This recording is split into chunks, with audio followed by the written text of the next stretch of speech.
Jingle your keys and get in gear with a car loan from ACB. Drive away with a loan that fits you. Get up to 100% financing and 10 years to repay on a new or used car. Plus, get a pre-approved credit card. So rev up and get in gear with the Simply Smarter car loan. Call or visit us or go to acbonline.com for more. ACB Caribbean, simply smarter banking.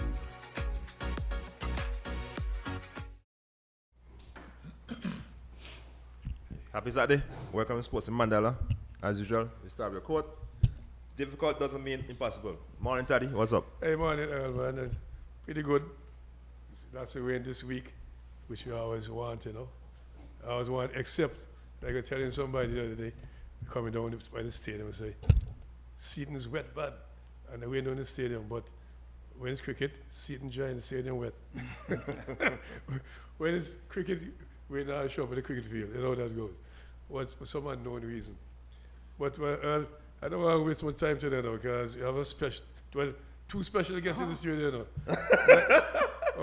Extraordinary one, you know. I don't want to talk about it a little bit.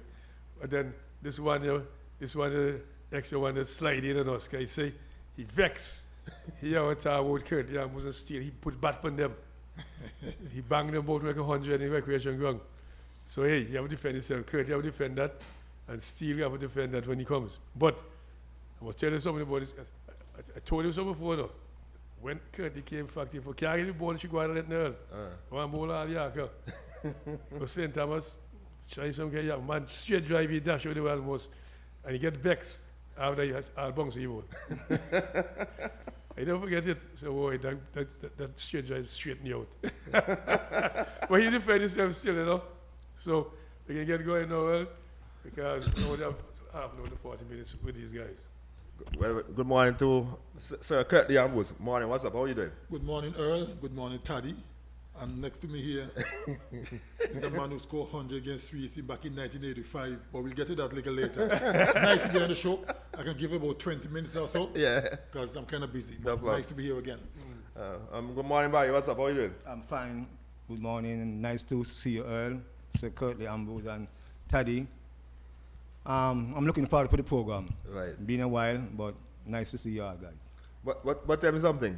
Let's jump right into that game. I think that finals there, playing against Kurt the Ambus and Steele and stuff. How was that was for you? Well, interestingly, they played against Barnsley the week before, and Steele hit a guy from Pickers who was playing for Barnsley. Victor Samuel passed now, and we went. And I saw the game. I wasn't doing a lot of talking. I was just observing. I know we were going to play them the following week. My brother Garfield Bacchus, you know what I mean, he had the one that, you know what I mean, really talking. So next week I will deal with you and so on and so on. So, I mean, eventually after me see the piece out there, I decide, look, I will practice on school for the concrete whole week. Okay. Practice on the concrete for the whole week. So the ball come on and much faster. Right. So I have to do a lot of tap and other, you know what I mean, timing. And the game, you remember the game, Taddy, who organized the tournament, it was 70 overs. Yeah? I was batting with a guy named Carter Andrew. He passed also. And he wasn't getting the ball out of the square. Right. And I was at first in I made 58 or 57. Yeah? I had was to go after the ball because the overs was running out. Right. Anyway, that was that. The second inning, I mean, I went down, took my guard. I wasn't wearing a helmet. I don't wear a helmet. Right? I went down, took my guard, and then I went back up the pitch. Way up the pitch, looking Steel face. I'm a tap down. I'm a tap the pitch. Wait. You looking Steel face? Yeah. Wait, Jerry? Yeah, I mean, you know what I mean, me older than Bacchus, Garfield, so me have to protect it. Eventually, so after police took my guard, I went down the pitch, tapped the pitch, and went back into my crease. First volleyball to me was a bouncer, and he went one bounce in where Richie stand, family, and take a commercial bank stand. Wait. Steal it up, tell a lie up. I mean, me not again like a yesterday, you know. Listen, right? After we played against New Chops, right? You know what the one day, because Swiss won the double that year, 1985. Right. The one day, the 2 day. And after we beat New Chops at Vacation Going. Because my first time in Vacation Going, I feel proud. Test venue and thing, you know. Right. So we won that game quite. And when the guy got hit, it was his fault. Right. Because the wicket was juicy. Right. And OJ Steele here, partner, was bowling really quick. And Steele bowled 2 short ball. And he fired some hook. But he hooked late. Right. And I remember clearly Enoch Lewis, the captain, at the first slip. We went up to him and said, brother man, this man bowling too quick for you. Forget about the hook thing. He didn't take heed. He decided, man, you can take him on, man. Next ball or a couple balls later, whatever. When he bat get halfway here, he started to cry out. He don't see get beat. Right. And he get hit in the face and thing and bam, more blood and thing. And we all saw for him and thing, yeah? Anyway, we won the game. For about a week, or maybe more, there's a certain guy named Bacchus, Barry brother, a walk on whole Antigua. Why now go to the streets and why? I asked OJ Steele, me swear, me have a kill you. Wait. You? Me, Curtly Ambu, say me have a kill Bacchus. Yeah. Because the more the chat you get and why you get to the streets and blah, blah, blah. Me say, boy, me have a kill this man. Yeah. He's even get no wicket and even kill. Have a kill Bacchus. When my good friend here, OJ, decide you go take care of business for me. You know? but to go back to Barry's knock, it was a good knock. But you talk about beating up me Steele. I can't remember Steele figures, but he didn't beat me up. We get 7 for split in the innings or something, yeah? So and me beat up. So don't tell lies on me. No, but it was a good game. So wait. How do you go Steele face? You beat up Steele. Well, maybe you want to take him apart. Good morning, guys. As I said last week, honestly, after I hit backers, but one thing I don't remember, the guy would tell me you score 100. I told him no. Yeah, he scored 100. He scored 100? He did. Yeah. Honestly, I didn't remember. I'm telling you, I like everything was as a fog to me. He did get To 100. be honest with you. He say he hooked me the first ball for 6 or whatever. One bounce. Bounce. You remember that? I saw tell you guys last week. Before I tell a lie, I don't say anything. But after I hit backers, to me everything, because like CB was saying, I said this last week too. I was renewing my visa. Because you know the American consulate was still there. Right. Yeah. And I have 2 friends that went to RCN schools with, work at the same place, and I end up in Bacchus line. And he was riding me. Telling me, just like what CB was saying. I said to him, Bacchus, let's fix my paperwork. And Saturday, we tell the story. Just like that, and walk away. Boy, as a matter of fact, you talk about the consulate.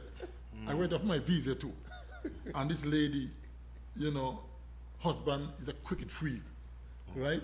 So when she heard Curtly and was over there, she sent for me in her office. Right. So I said to myself, well, I must get my visa. Can't be issues here. So he said, my husband's a cricket fan and blah, blah. So apparently Bacchus used to work up there too. Yes, And I tell she how good he is at the cricket and thing. So they got to see me now and ask me, how good is guy feel, you know? And honestly, I was going to bust a bubble and say he's a big joke. But then I said, no, I can't do part on that, you know? So I said, I was all right, you know? And your Bacchus, I have the privilege. You didn't talk sweet, right? I have the privilege of playing against him. He played for a couple of boundaries. And I took my legs. I said, I'm not going to embarrass him. So I said, no, he was all right, you know? And blah, blah, blah, and move on, you know? But that was Bacchus, man. Let me tell you, Bacchus. But I was believed that Barry here was a better player than Bacchus. Yeah, man. There's no comparison. Bacchus is a mouth, man. Bacchus talk plenty, and he'll run you if you're afraid. He'll run you with him out. You know what I mean? I mean, he wasn't bad, Right. but Barry here was much better, man. As I was saying goes, he could put on Barry's show. Right. No, he was not in Barry's class at all. But tell me something, Doambi, in terms of Steele, when you open a bar with Steele, so how was that? Well, I tell you something. Cricket, well, everybody know. Right. I never wanted to play no cricket. Right. There was a point when Sweets wasn't playing any local cricket. Right. And all we did for 3 years maybe is win ball cricket. Right.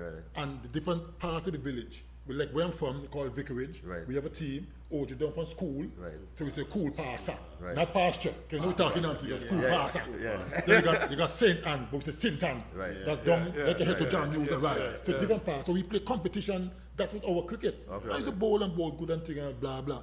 So after Sweet was readmitted into cricket in 1984, OJ and Ed, you know, Ed and all the men come to my house and, man, you play cricket, because my win ball thing, the figure. I said, boy, not me, basketball, I want to play football and thing, you know. Anyway, I got involved. I was working at Public Works then, learning my trade to be carpenter. Right. So I went to Barrows, you know, Barrows corner, the top of corner, and bought a cricket booth. And played for Sweets the first in 84. Me owed the team up, you know. We did well. And then the second year, I decided, well, I'm a boost smasher. Right. 'Cause I used to jog quite a bit. So every week I had to put a little tape on it. Right. So after the first year, I said, you know, I'm done with that cricket thing, man. That ain't for me. Right. And my excuse was, I have no boots. So they can't tell me come and play. Malvern and Spencer. I'll never forget that. Dr. Spencer. Dr. Spencer. Sorry, Dr. It's Spencer. okay. Like, you like He would buy- he would Yeah, buy Right. decided that he gonna take his own money and buy boots for me. He wanted me to play. And he bought the boots for me. Right. And I say, when somebody do that for you, you can't say no. True. That was 85. So I went back and played. We won the double. I got into Antigua team and thing. Got Barry, got Charles for Antigua, same year with me. Right. 85 and thing, you know. And then I took off from there. But what I would say though, I think that OJ stealing my partner here. You know, they did a great injustice. The man even got a Charles for Antigua. For 2 years there, man take a whole load of wickets, more than me. Right. I got selected in the trials, made it to Antigua team. The man even got a trials. That was a great injustice, right? But anyway, when you look at the bowling partnerships from 84, even up to now, 2024, Right. OJ Steele and myself had to be right up there in the top bowling pair in Antigua from 84. We can't go before that. Right. From 84 to now, 2024, it's about bowling pairs. Right. OJ Steele and Kurt Lambos have to be in the conversation. You go to Liberta, you got Hungry Walsh and Kenneth Benjamin. No. I'm going to film it both. Felmy, yeah. Felmy before. Flipper. That's correct. But we talk about bowling pairs. Then Glenn and Hag. Yeah, from Freetown and thing, yeah. So you got a lot of bowling pairs. But me and OJ had to be up there in the conversation every time. Plus you got Maggie and Winston from Alcia. Yeah, so you got a lot of them. Cricket them days was tough. But sweet, I mean, back us a walk on time, we got do sweet. I mean, Pickers had a good team. Right. But when you look at Sweet's lineup, Right. all the guys, the Lewis brothers, Enoch and Ed and Quitty and Faster and all them, you know, OJ and myself. Alvin wasn't there. Alvin wasn't there. He wasn't there. Okay. But we had a good, I think Jakes was Jake coming in Yeah, young. Jakes was coming in. And speaking about Jakes, I remember Fitzmore used to be the keeper, Right. Hills. Hillhouse. And for some reason, catching the ball kind of late, you know? Right. And OJ Steele, I never forget that. Say, let Ridley keep. And hold the sweet, young, and blah, blah, blah, blah. So we took it to the factory. Right. The first game he played, he took 2 kids down the leg side or something. After everybody shut up. It was OJ Steele who said, let Ridley keep. And man, and after he took 2 kids down the factory, man said, no boy, this is something special there. And he never looked back, you know what I mean? So we had a good history. Right. And for you though, what was it like knowing that Ami was on the other end and you won out? How you felt? Very confident. Yeah. Got the big guys that do the big guy doing his thing, you know. Right. I have to try and match it. So it was just endless pressure, you know. So I had something to live up I want to. to find something. Yeah. We was always a mean machine. So the ones come off Andy. And man take chance, you get wickets. Partnership, that's the key. That's Partnership. what happened. I hold it tight, I still get the wicket. You know They what I mean? respect the big guys, so Pressure. I gotta do the damage, you know. You can't have it both ways. You see what happens now? That's ever talking, I tell you currently earlier. So when you go into a big game, when you meet the big players, you don't want Curtly out to you, kind of Curtly mean. So take chance, you joke your ball, you. Man, we had some good times, man. I tell No you. joke here, Good you times, know. man. Like I said to you guys already, before we went to ARG to play, everybody saying, oh, you only can bowl the cherry. Only Yeah. cherry, OG can bowl. Nonsense. Okay. So when we went to ARG, as I said, the first game I was against Blizzard when he talked to hit the You guy. the chops, yeah. So I hit the guy on the rib first. Stumping come and say, hey, the man say can't bowl now. Try and decide. You know? So I gonna ding the next one. That's when CB talk about recently. Enoch gone up there and say, hey guy, forget about the hook shot. Right. Don't try it. The third one, straight from my hand to the pitch. Yeah. The seam get him, man. And, hot midday sun. Right. Yeah. But Guy no, was no, bleeding man. like he cut a picture. I really felt bad for him, We man. all did. I didn't Seriously, want. we all did, man. And Enoch, kill them. Enoch gonna say kill all of them, you know. I really felt bad. Yeah, Guys, we you did, know we when you did. cut a picture, Yeah. the guy was making funny sounds. Yeah, man, yeah. The ambulance had to come on the pitch. picked the guy up on a lot of sawdust. So Yeah, got enough blood. I really felt bad. We for felt the bad guy. of yeah. So that's where Barry started banging your boat. I guess after he hit his brother. But honestly, as I said, Barry, I was disputing because a guy saw me. We were down at the Warrior board. Yeah. 2 weeks ago, 3 weeks ago, Thursday. And he tell me, Barry, score 100 again. I said, Yeah, he did. I'm not gonna do it, but honestly, I don't remember. Yeah, he did. He did score 100. Honestly, Yeah. I did not remember. He did score 100. Yeah. So, talking about that, it's amazing because I'm surprised that Augustine didn't even get chance. I heard him last week. Yeah. He didn't. I That to mean, me was ridiculous, to be That's honest. sad. I mean, in that same game, I never played for Antigua, yeah? Senior side. I got child. They got Charles, yeah, I remember And that. the most satisfying thing about that, after I scored a century against Swedes, Civilian Richards was watching the game. And he's the one that picked me for play twice for Antigua. Okay. Not the selectors, right? Not the selectors. So, I mean, Something wrong in this country. that's you know, I mean, quite satisfying for me. I mean, I remember to be on the century, right? I played the ball down the ground, and Midan was running the ball. The ball just keep going. And someone said to me, Bib said, who's that guy? Right. And I said, what my name was, and he said, he's a good player. Right. I mean, I'm, you know, as I say, I have a lot of fun with you. You guys go St. Thomas. Yeah, St. yeah, Croix, of we go course. New York. Oh, the Parish League, yeah. Parish, yeah, man. Yeah, we toured together, and I mean, quite So satisfying. that's why you never bang you. Most of the time, I mean, I can remember I was feeling at mid-arm most of the time when I was just bowling. So I had was to throw the ball to him. So we had a good, you know what I mean? Yeah, man. Try to stay in a good books. Yeah. Yeah, but You don't want to upset. I know.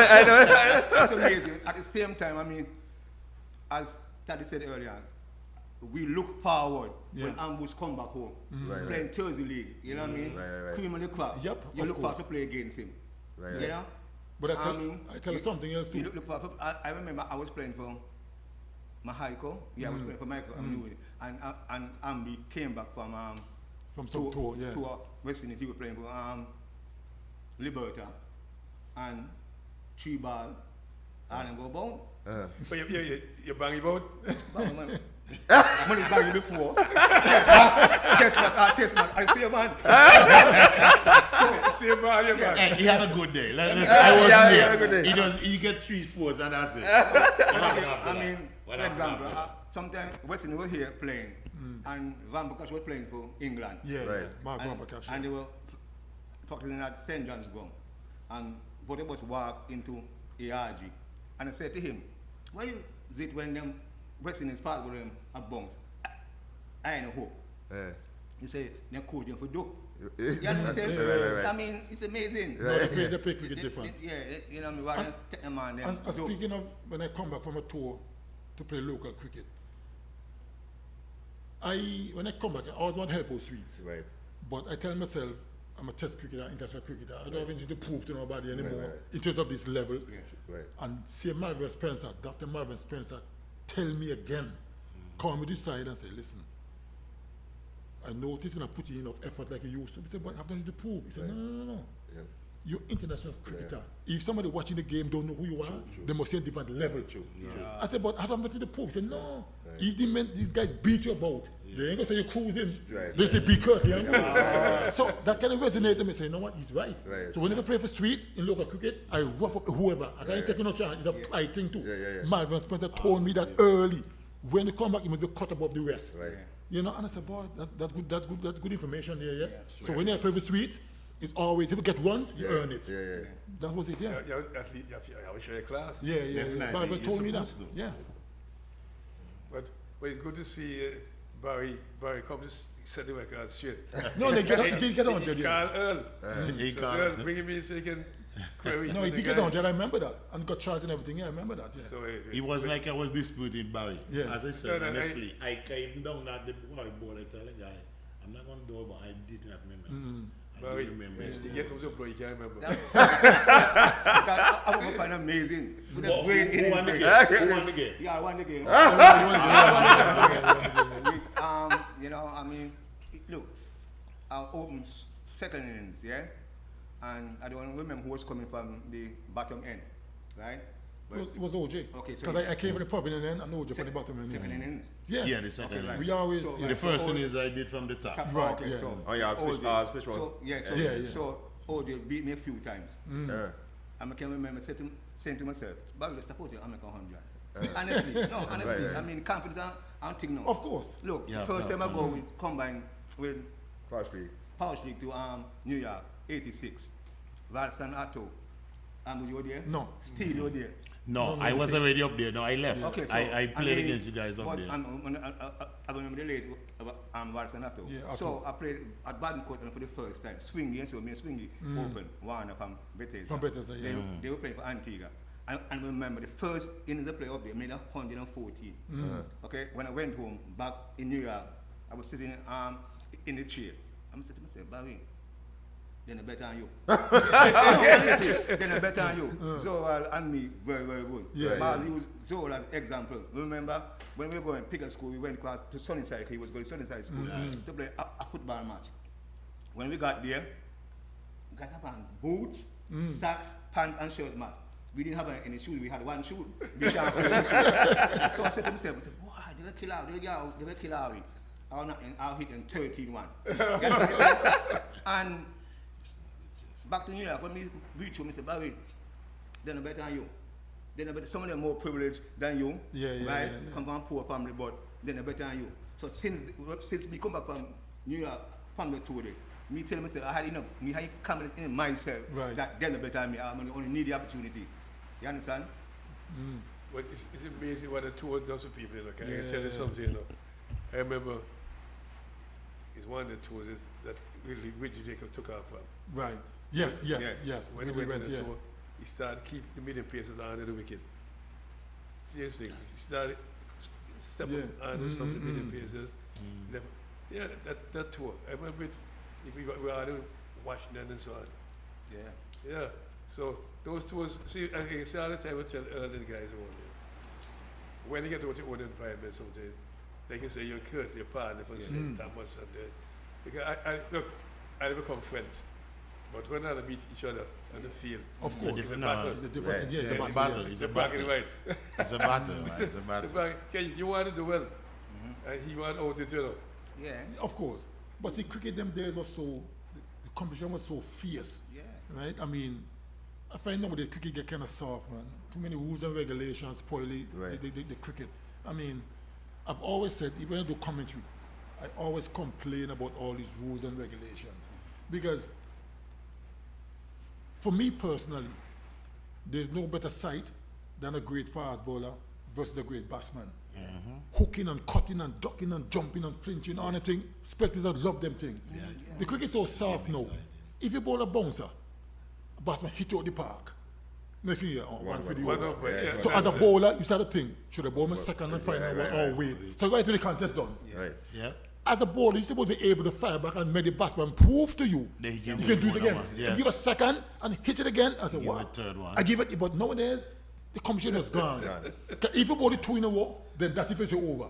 Batsman starts tickle their front foot. But me tell you, when I was playing, you know, don't be fooled by this rule. If I bowl 2 bounces, then figure that's it. I bowl a third. I check a warning. So don't think you step on the front foot and figure, oh, you bowl it 2, let me stick on the front foot. I bowl a third. That's and what take a it's warning typically- now, no ball. That's it. Don't take on liberties. But the rules too soft now, you know, tailor-made to batters now. Right. Yeah. So the competition really gone. But tell me something, that was hook and pull. Last week, I had a discussion about cushion head and Quitty. quitty. All the best. Who the better the two? Yeah, fine, hooking and pulling the ball. The both of them were good. Uh-huh. But I feel a Quitty little better. Right. I can tell you why. Hey, Ed watching you know. No, I feel, no, he said, Ed, you know, he said Quitty or I'm cushion saying head. Ed watching you. Ed watching me? No. Ed better than him, man. Ed better than two of them. Hooking part. Quitty was a better hooker than cushion head. Right. Even though two of them could have hooked, I tell you why. Quitty getting good position when he go hook. Right. Right? Cushion head, hook the ball straight in the face. So if he miss, yeah. problems. So be always worry about that. Right. Quickly get the position. So if he miss, he can get outside the line, whatever. Cushion hook right in line. As a matter of fact, we played against CV Farm. And a guy named Pumpkin from Fluent Village. From left arm. Yeah, left arm. Pumpkin, Yeah. Pumpkin. Skin up. Cushion bomb back left arm Yeah. over the wicket. Yeah. So the angle. And Cushion pull and miss and get the face thing, yeah. So I've always worried about that. You get in line and you don't get out the line, you know. Right. Quitty to me was a better hooker. But But last week, one second. Okay. Last week, the question was who better. You asked who the best hookers. best hooker. The best hookers, and we said bar none, Kusher and Quitty. Okay, Everybody has performed. Ed But I Ed wants to see the best. Ed wants to see the better than them. Yeah, I think. No, he said he could catch more than me, feel more than me. You catch more than who? That's what he said. He Catch a feel more than who? So he say, Don't what Ed say. he never jump said. Listen, He said, I'm the big guy. And say the best people come speak. I tell him, Ed was a professional more fielder. Ed was a more complete cricketer than Quitty Kusher. You know, he batted the ball and everything. He was a more complete cricketer, good cricketer. But it was no. He owed your class. You go to But you go to field and catch him. I want to refresh the course. Tell me something. Were you on the tour the St. Thomas with Pumpkin? When we were the St. Thomas, Yeah. Pumpkin. Why I said that though? Because I remember where the cricket field in St. Thomas was, Yeah. where we in Aspinall. We're in Aspinall, by the school. And Pumpkin was on the field. And the guy came and said, that's my brother over there now. So the man said, you know the brother playing the parish, but you can't play the cricket. When the guy came off, he's his brother. He this is Pumpkin for maybe nearly 20 years. Yeah, He's yeah, a yeah. Pumpkin about 2 years old. Yeah, yeah, I yeah. recognize the brother in the field. Wow. They must say, that was just nice. What pumpkin? What was he like? Something, I think something Philip, something Philip. Oh, them guys. Yeah, Philip yeah, from- Philip. Okay, yeah, Them from Trevor and them, Philip. Trevor Yeah, and Eustace and them. yeah. Brother, Okay, I know them. he the younger one. I know them, Yeah, yeah. I remember first name about Philip. Yeah, Yeah. Trevor Yeah, and when Eustace Eustace and as them. asked with last name. Yeah, yeah, yeah. The guy, Yeah, remember Philip, my Philip, roots yeah. is in from a village, so. Yeah, yeah, yeah. I Yeah, know yeah, the- yeah, I know yeah, the yeah. Phillips brothers. But let me tell you, man, cricket them days been It's sweet, man. I amazing, tell yeah. you, I love them. But cricket get too soft now, man. You know. I agree with Kurt. The parish, you know the rules, one bounce, this bounce man street. I know. I don't like this, I don't like the stupid rule.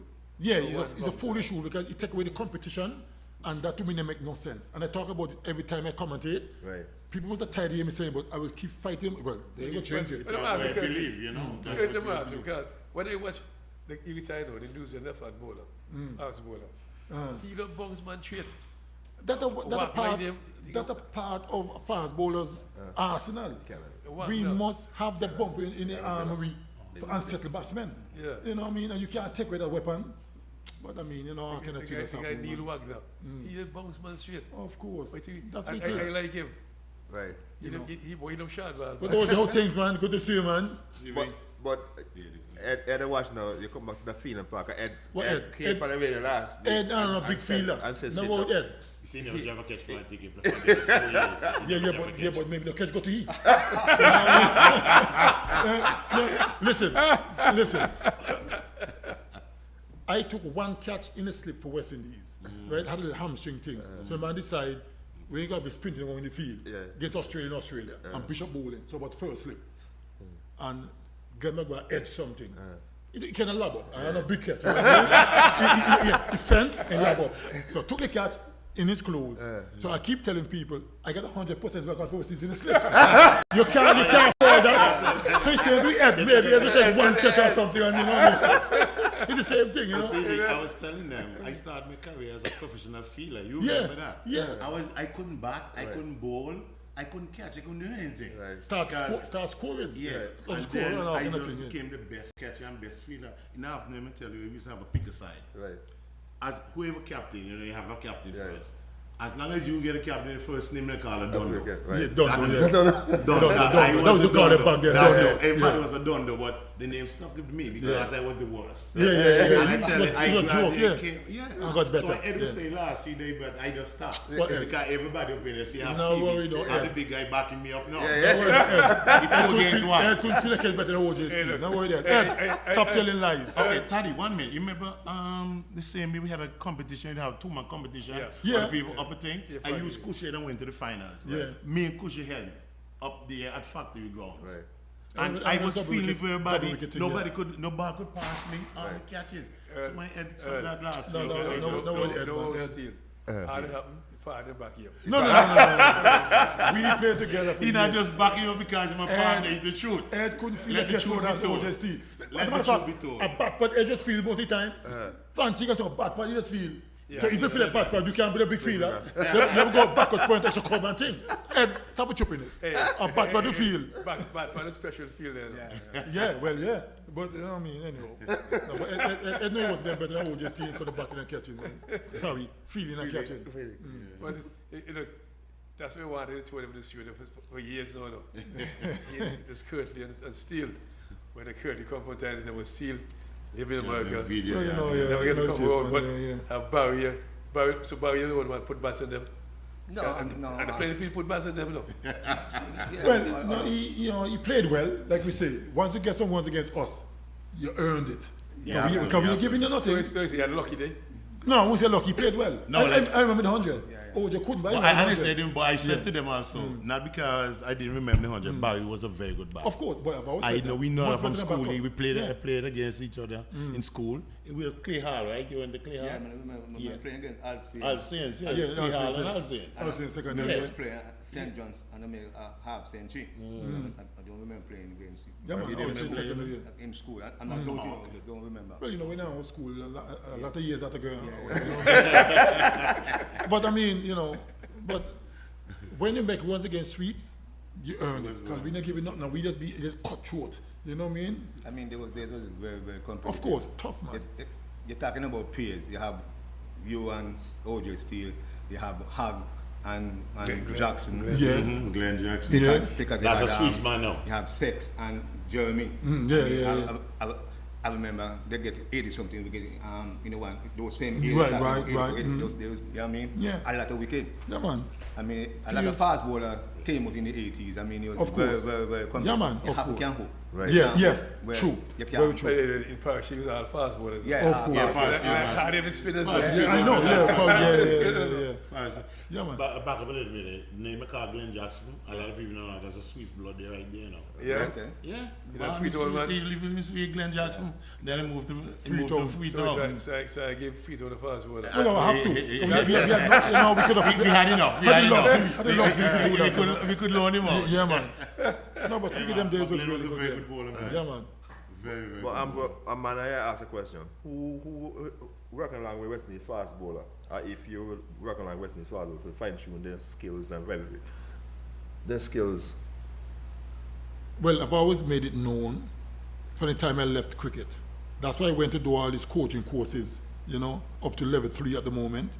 Because nowadays, I'm not looking for a coaching job. They want some kind of certificate to say this. And it's not because you don't understand cricket, Right. but I did it because it's the way of the world. Right.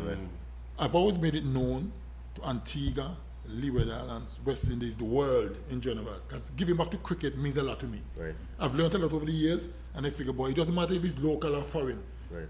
Just giving back gives me satisfaction. Right. So I've always ready to do that. I mean, I was in West Indies senior team for 2 years, between 2014 and 2016. And after we won the T20 World Cup in India, I was discarded. Right. You know, that kind of thing. So since then, every once in a while, they may ask me to help out, like in a 1 week or 2 week camp here in Antigua and so on, but not over a long period of time. But I'm always ready and willing to help. West Indies cricket need help. Right. And I believe I got some experience that I can share. But at the same time, nothing's happening. Let So, me ask you a question. you know, Sammy, you never anything? I don't know much about Sammy, but I from think what I've been hearing he not- in the press, that he, according to criteria to be head coach, you must have minimum level 3. And back then, I heard her say he didn't have it. Right. So that's why a lot of people are arguing how he get the job and he doesn't have a level 3. And that's a main priority. Right. But I don't know. Maybe have it quietly. I have no idea. I don't know. Let's say quiet, do you know what I mean? Well, maybe after we don't know. I don't know. Quiet, that can't be you want to say quiet. something? West Indies cricket. Yeah. I'll take a pass. You know, I noticed that in the paper this morning that Al-Azhari Yeah. has been arrested. Yeah. Right. I'm gonna I want to knock you about that now. I am going to take it upon myself and go try and find him. Right. Because I was watching him in England just recently. Right. And I am so disappointed with Azhari bowling. I don't know what's happening. If he's tired, well, they say the rest of him because he works Yeah. with the 3 different forms. I don't know if he's tired so he can't focus and concentrate, or he's getting bad advice, or he's not listening. I really don't know. I'm going to take it upon myself to find him, now that he's home arrest. Yeah. And if he tell me he don't want to hear nothing, well then that's fine. But I'm going to look for him because there are many things that see wrong with Azhari at the moment. Right. And I'm so disappointed. We played 3 test matches in England. We lost the first game by innings, so we bowled only once. The next 2 games, we bowled 4 times. Right. So Azhari bowled 5 times. 5. Right. And of those 5, he went for 100 on 3 occasions. Right. And it was on 90 something. Right? And the other one, they were chasing 80, so Right. whatever. So basically, you bowl 5 times in that series, 300s and a 90 something. Right. Come on, something wrong there, man. Right, right. And in a bowling 40 overs, one you bowl 70 overs, 100 something, the other 20, little bit overs, over 100. That you talk about 6 overs over consistently. That's what I noticed. That's what I want to get at you now. Who? Yeah, That I is- want to that see is him. not- That is not your fault, but I'm saying to myself, he never see you bowl. I'm so mad. Let You me know say what I so. mean? When I saw that the last time, I watched somebody say, I heard George when they say, if you wake up Kurt Lambos, we can see bowl until 9. Right. That was last That's because the key. I watched Yeah. somebody doing that. Right. Can you get bowl until 9, period? I'm going to look for Azari. And if you say you don't want to hear anything, well, at least, you know, I'm going to look for him. So why, Yeah. so why is you at it? That's my point. All over the place. You can't I- bowl one side of the wicket. No, I tell you something, right? And I hope he's listening or somebody listening and I tell him. I believe Alzari Right. Joseph. He does listening. Alva listening? Yeah. Well, Alva, if you're listening, you tell Alzari I come to look for him. What Alzari need to do? Go back to basics. Alzari need to do plenty spot bowling. And I'm very big on that. I put them my markers on a good length, the 6 meter, 7 meter length, you know, the in-between length, where you in a full for driving or too short for cutting or pulling. So batsmen, right. In between. Alzari need to go back and do that every day, consistently over and over and over until you can do it without even thinking, right? If it's not too short, it's too full. He may bowl a good one and a good length, but not consistently enough. So I would suggest to him, go back, go do spot bowling. Put up some markers and hit that length day in, day out until it comes so natural, you can close the eyes and do it. That is a foundation of fast bowling. All the seam and the swing and everything else will make you much more rounded. But if you cannot hit that spot on a consistent base, nothing will work. Well, you don't come fact in my white paint down there. I've hit from my line. Well, even, okay, exactly. I've hit from my line. And so we need to do that. And that is first I'm going to tell him, go back to the spot bowling bars. Right. I said to them last week when they were playing combined school, guy brought in Saviv to speak to us, and that's one thing I said. He said to us, if you're a bowler, practice your craft. Yes. And we talk about it territory with the one stump. You have to, you got to have an area where you know you Have can to. concentrate on. That And just is the bowl the ball there. foundation. The spinners, CB said, the swing and the space will come. Just concentrate on line and line. Just put the ball. You just keep putting it there. That's the foundation. And then after that, you're good to go. I want to say something about that. I can remember when Kurt went, I think the first tour to Australia, he wasn't taking the wickets. But the captain said he bowled him very good. The length and line superb, but no luck. No, no. And it's all a matter of time. That's Exactly. And that's important. Hit the spot all the time. Of course. Yeah, The now, luck will you come. keep, get the batsman, you keep thinking. The you know? analogy I use when I coaching, I say people listen, you can't build a house on the roof. No. As everything no. fall along. No. You need a foundation. Right. Definitely. And hitting that good length, just short of a good length consistently is the fast bowling foundation. And then everything else come into place. Just like a building house, you have the foundation, you put up the sides, put up roof, and, Straight at the end.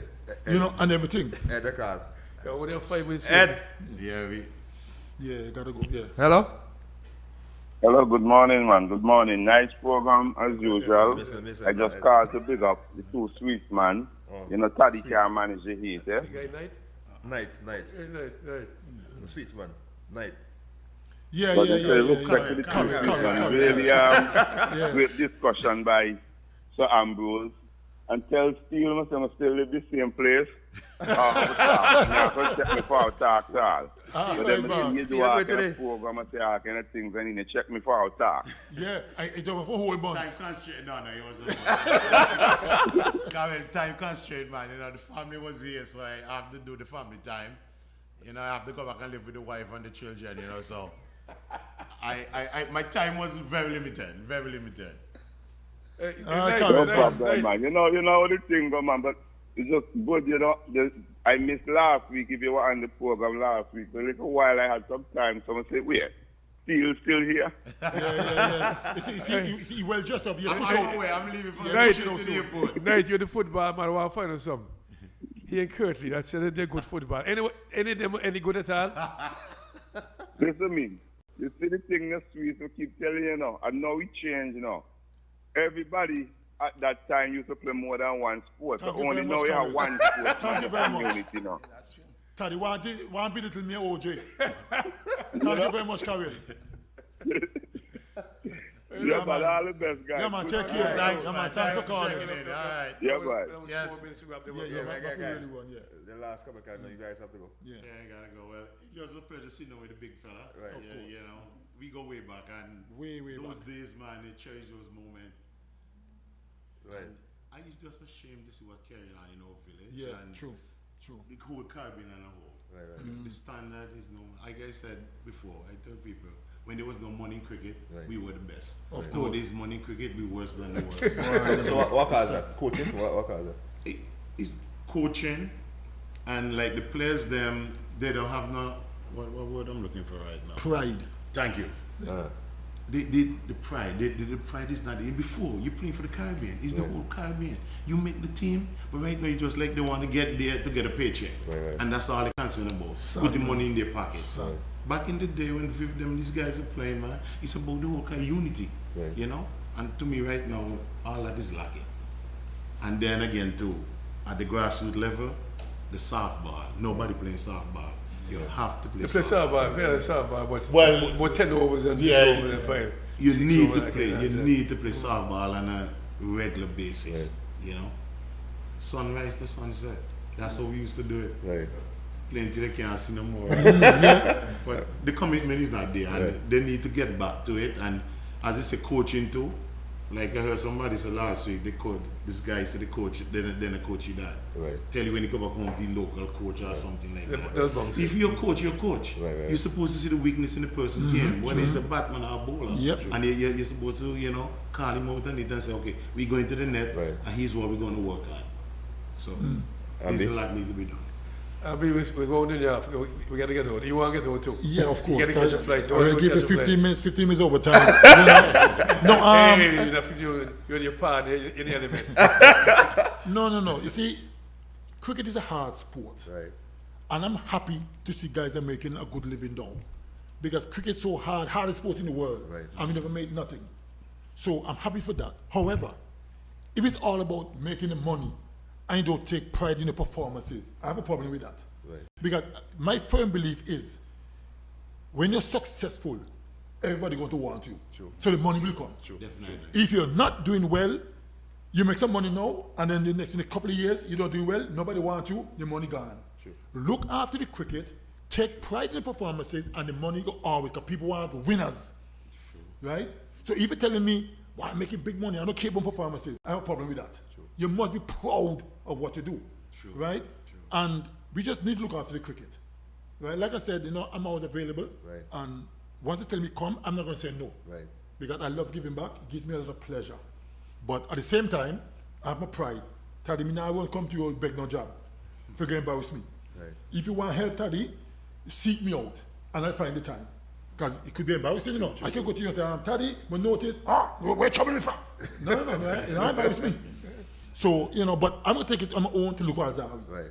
Because I'm so upset and disappointed, I have to seek him out. Right. If you say you don't want to hear me, well, fine. But I'm going to go. All right? They make an effort. Good, yes. Well, what I would like to say is basically, I think the guys, I always say the guys have the talent. Yeah, they have the talent. I think the problem is the coaching, the basic. I mean, I was watching the Leeward Island youth tournament under 19, right? I saw the match against Trinidad, and the guys just cannot run between the wicket. They cannot back up properly. Even Basic. the West Indies yeah. batsmen, and them, they cannot back up properly running in between the wicket. Those are basic. Basic things, yeah. Try as much as possible to give back. You know, I don't have the time to do the coaching, but one-on-one I'll talk to the guys and so we just have to hang in there, guys, and you know, hope for the best. But, Yes, And these are finally future. say, but bang eye about. Hats off to you. We don't come together, man. We have wonderful time, you know. Of course. Nice to meet you guys again. Well, it was nice having you guys on the show, man. And Yeah, I like what Ambi said a while ago.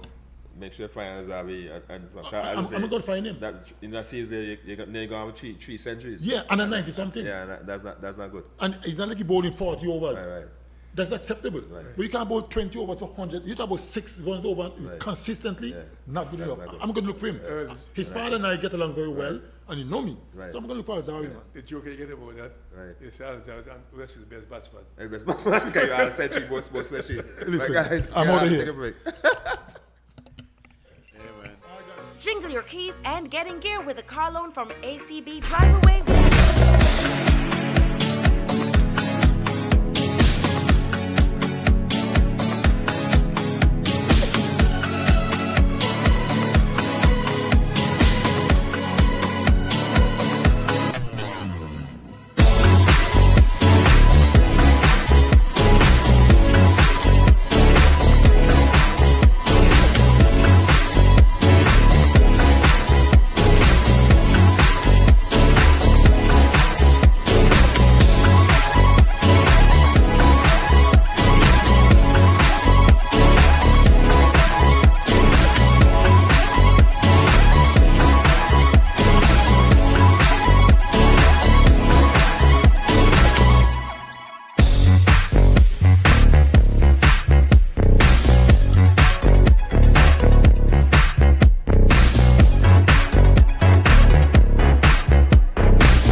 Jingle your keys and get in gear with a car loan from ACB. Drive away with a loan that fits you. Get up to 100% financing and 10 years to repay on a new or used car. Plus, get a pre-approved credit card. So rev up and get in gear with a Simply Smarter car loan. Call or visit us or go to acbonline.com for more. ACB Caribbean. Simply smarter banking.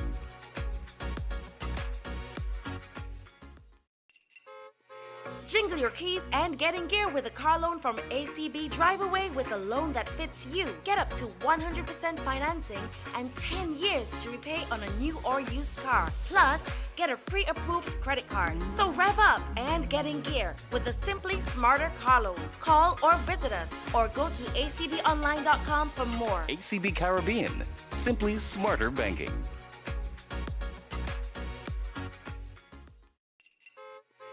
Jingle your keys and get in gear with a car loan from ACB. Drive away with a loan that fits you. Get up to 100% financing and 10 years to repay on a new or used car. Plus, get a pre-approved credit.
Jingle your keys and get in gear with a car loan from ACB. Drive away with a loan that fits you. Get up to 100% financing and 10 years to repay on a new or used car. Plus, get a pre-approved credit card. So rev up and get in gear with the Simply Smarter car loan. Call or visit us or go to acbonline.com for more. ACB Caribbean, simply smarter banking.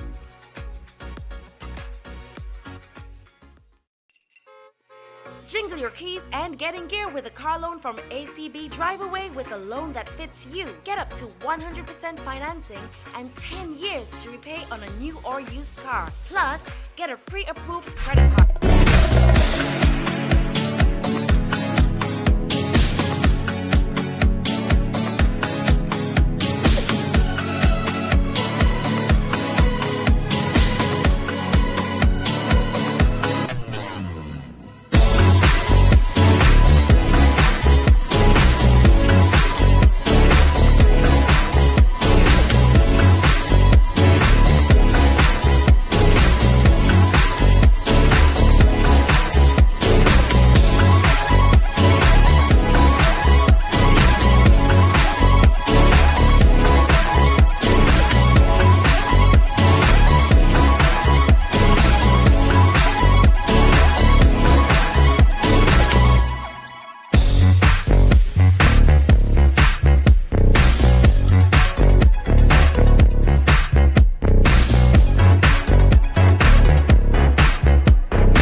Yes, Daddy. It was a wonderful show with Ambi a while ago.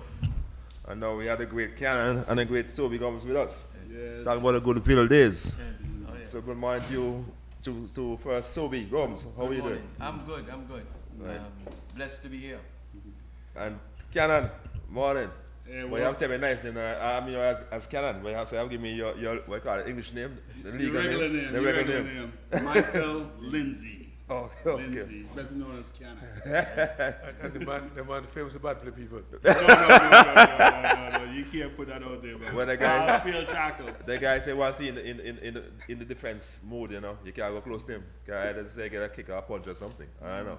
Maybe so we can tell us about that. we introduce no Goff. Goff on the Zoom. Goff is there. Goff, Hey, Goff. Hello. what's up? I'm hanging in there. I'm checking out your program. You had two Sweets guys on the program. That was great. Thanks, man. Yeah. So, in terms of you, Sobi, what it was like growing up playing alongside your good colleague there? What was good is that you just introduced as Goff Gums, and Right. he was the one who kept us sharp. Okay, That's okay, right. right. Okay? So what Goff brought to Villa community was a discipline that he inherited from the U.S., Right. going to school at Bartlesville, John Wesley University. And he brought back that discipline that we needed to have in order if we needed to go much further Right. in the game. Yeah. He also recognized that there was much more than football itself. So the discipline that he brought to us was more of off the field, a self-discipline that would drive us, even though if it's not football, basketball, but we were driven to do well academically because we recognized academic was the key to get us into that particular game. Right. Yes, football is the vehicle, but in order to start that car, it was the academics. So he made sure he put that in very early. And the type of training we got was different. We never saw that level of training Right. here in Antigua. It would be after practice. We would finish practice maybe at 6:30 in the evening. And then after that, we had a 150 wind sprint. Right. And if we go on 75, I remember that. if we reach 75, someone broke the rhythm. We started right back over. Right. That discipline propelled Villa. Yeah. It caused us to win 2 championships back in '84 and then in '86. Right. I mean, Goff may not be around at the time when we were on the field playing, but what he left us with Right. was something that would last. Now, that self-discipline took myself, took Cannon, took Massey, took an Everton Gonzalez, took a large number of players. And not just Villa players, because there were other players from around Antigua who came into that particular community to rival for a scholarship position, Right. but they took away something. And I tell you, that self-discipline took us even now into our latter years, Right. that we can now take that and pass it on to other players. Right, right. That's right. So that was the key for Right. me. And for you, Thanks, Goff. what it was like, you know, as Sobi said. So my deal was Right. that I appreciate the basic of training, because when we were growing up, we didn't have any type of formal training. Right, right. You go to the park, you kick the ball, no control, no type of passing, run into space. Yes. Well, when Goff came, he gave us that vision that, look, you got a better, high quality form of play you could do, not only with the control and the passing, but you got to be physically in shape. You Right. remember we used to run the field and then to fort. I never had the opportunity to do that, and that propelled us above and beyond the standard what we were playing against, and we dominate teams at that time. So with his ability and his skill and his vision, knowing the talent that we have, and he put people in the right places too as well. So that propelled us into the high level to win those championships during those years, and I appreciate that because we didn't have that before, and we needed that. So that was the foundation that we had for the best team we had at that time, and I think that to me that was the best team in Antigua that I could remember, you know, at the time. Right. Yeah, we dominate. From my experience, Goff. From experience, did those guys give you any pushback? Any pushback? I used to hate it. No. They're saying the right things, because as far as I heard that probably close to 160 athletes went to the United States, and I think maybe only 1 or 2 failed. That's a high percentage. It is. It is. I mean, most of these guys were starters. They didn't come off the bench. They were starters. So if 160 guys went there with the training that we put together, and only 1 or 2 failed, that's a very high percentage. It is. So whatever we did, the foundation we did, worked. Right. Okay, I tell you what, Goff, I saw this jokey cannon the other day, Thursday, Yeah. He is telling me, when you came to Antigua, is when Villa, you implemented things in the program. That's true. Then Villa started to play real football. Now he said to me, say, it took Goff to do that, man. Eh? So I kind of was speaking highly of you long before Sobe said those things. That's Right. what they I want heard you in the program. But the key is that they were playing football, but usually most of the teams that we had in Antigua fade in the latter part of the game because they're not fit. That's right. Yeah. Majority of the teams in Antigua are not physically fit to compete at a high level because the lack of training. And the key is that the wind sprints itself, I've learned, is the game because that's basically what you're doing, short 20-yard sprints out there for the ball. If you can't do that consistently for 90 minutes, there's no way you're going to play good football. You can have all the talent in the world, but if you cannot keep up with the game, there's no way you're going to be physically. Soccer is a very demanding sport. And if you don't have that physical fitness, there's no way you're going to compete at a high level. And Goff, what about this guy that just walked in the studio? You know this guy, Goff? He give you any trouble, this guy here? He give you any trouble? No. I must say none of the guys really gave any trouble because I think once they learn that there's something they're competing for, I think all of them just fell in line. We didn't have any trouble with these kids.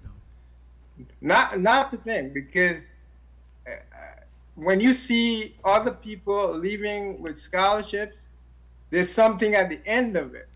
And when I was coaching Villa, it was easy to coach these guys because they know that several of the players already left.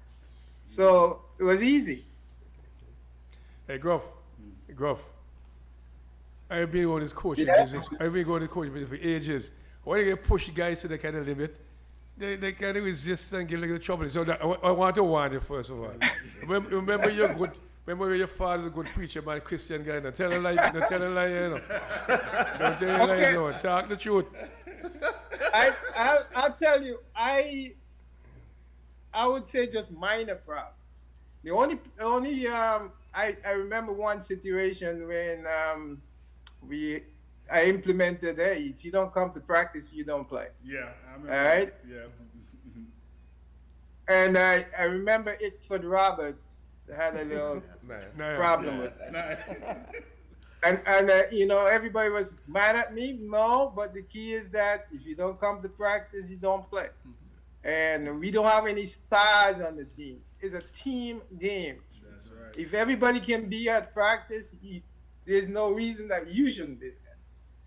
Okay, so that was probably one of the only problems we had. And he learned from that because he still got a scholarship. So yeah, he did. it was minor. But I think for my time coaching Villa in I think it was '83, it was smooth sailing. It was much easier than my college teams. I like that. So you recognize the year he said there, Yeah, 83. 83. So, and we won in 84, Right. and then in 86. Right. So the level of work he put in prepared us Yes. for 84 Right. and also 86. And a number of us, we were still at school Right. at the time. Yeah. So Villa had a team that was blended with schoolboys and Young, experienced player, which you really had to thank the management at the time, Luton, who saw that vision, that recognized, hey, it's enough. Now is the time to give these young players an opportunity. Don't wait until they are much older. Give them the chance now. And I think that opportunity, the blend of experience and youthfulness, caused and made that magic happen. And one like what Goff said a while ago, in those days there is no superstars. Kind of sometimes No, there wasn't. like now somebody come to one shop to practice because they think they're the best player of the team and stuff like that. And for me, that's not. You can't drop me. Yeah. You know, so that display is very important in sports. But you know, at that time, in that era, I must say, the superstars players, the top players, love to train. So the leading players, they love training. So the lesser players even looked up to them to see, hey, these guys is putting on extra work. Right? So now you're seeing players who claim to be stars and choosing the days when they want to practice and so on. We never had that in our time. Because the players who performed well were the ones who were putting in the work. Hey, Goff, I have to ask you, I don't want to ask the panel here, I have to ask you. Because my host co-host buddy here, Earl, when he can recall about Cannon days, he was bad for the people kicking them down and stuff. Tell the truth, Goff. So I'll say this much now. Me never get a red card in my life. So if me a bad player, at some point in time I gotta get a red card, right? Wait, Joe, what do you feel, man? Maybe success.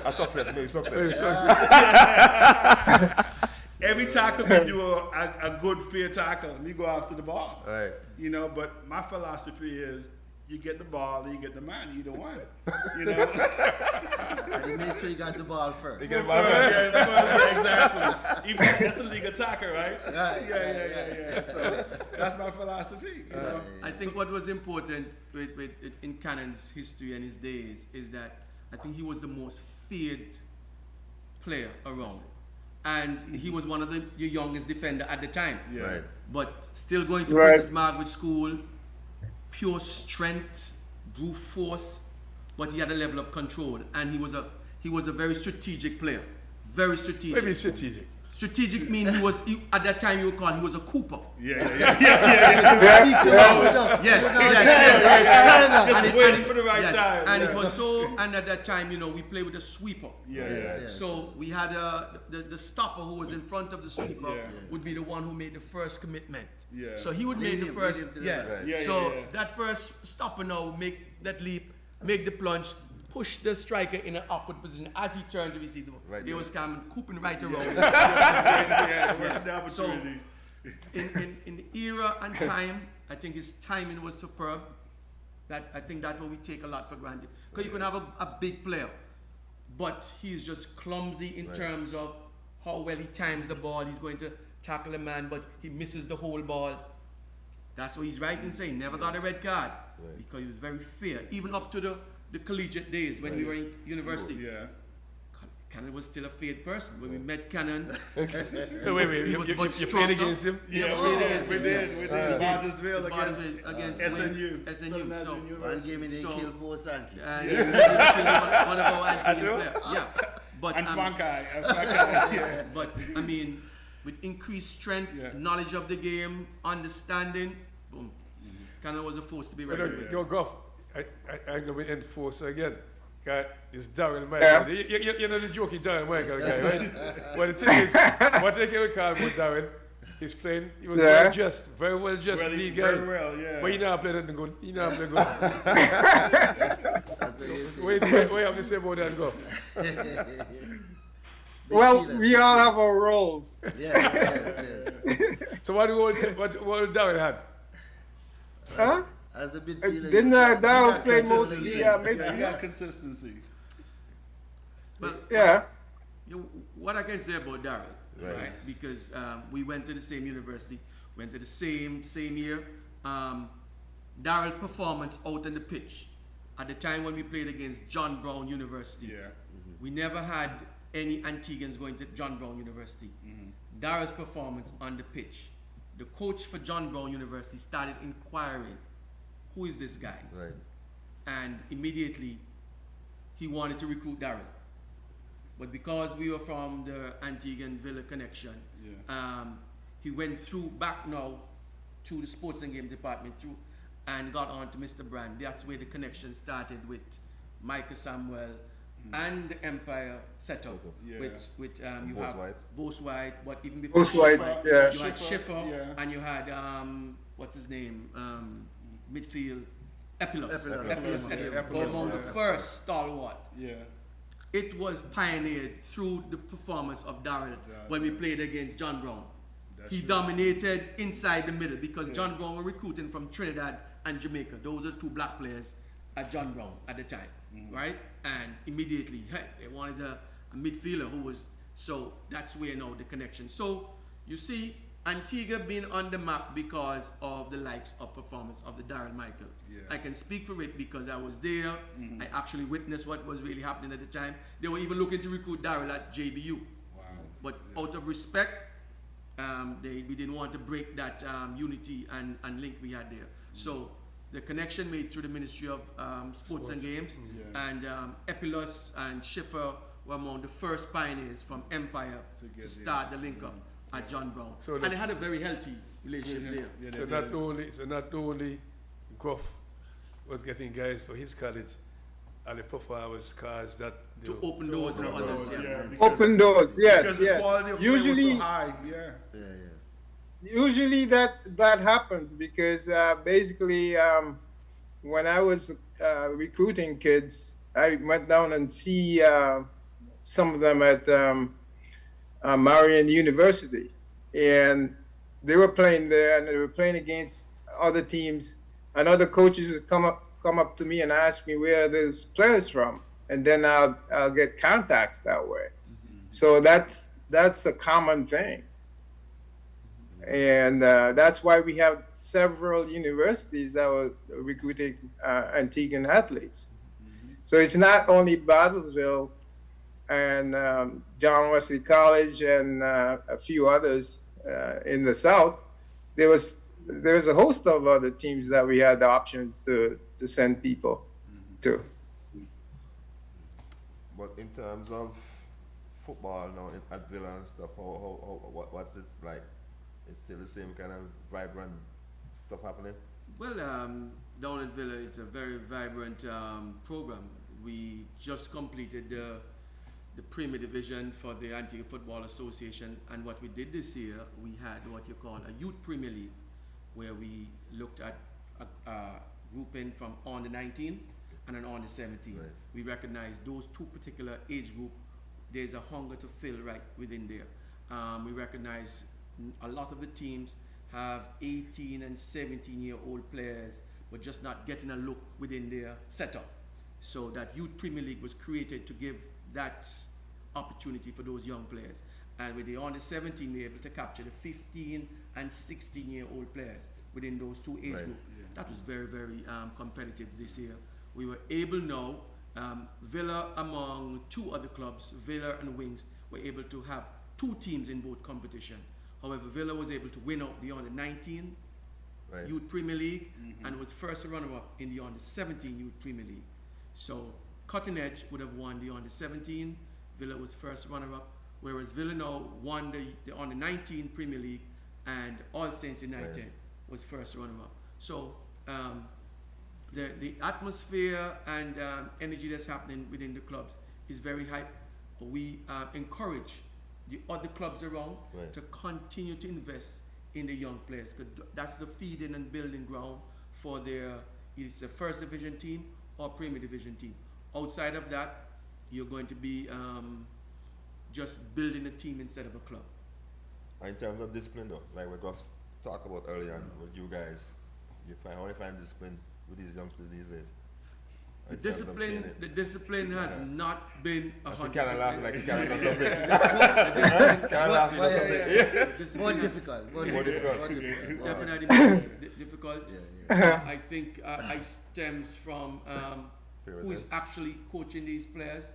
Yes, parenting plays a major role, but we also have to look at our coaches, the first line of contact. If the coach is allowing these players to get away with so much at the practice field, then on game pitch day now, you're going to see a resemblance of what happened in the practice pitch. So we have to spend a lot more time in developing our coaches to drive more leadership in them, to let them know exactly what to expect and what they're looking to expect from these players. when you see the bad behavior, you have to cut it out early, stamp it out early. Then we will have a better reflection at the higher level. I want to touch on something here, okay? It should not be allowed.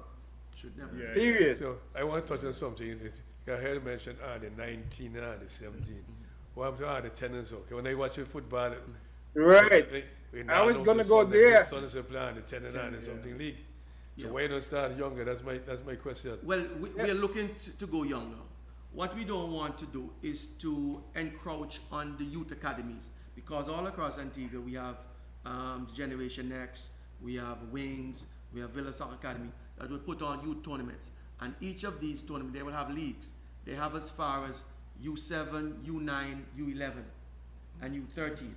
However, at the national level, we're looking to go to have a U15 so that we kind of capture that particular window of young players to keep them at that competitive edge, because we participate at a competitive level at CFU at an under 14 level, and we compete at an under 15 level at CONCACAF.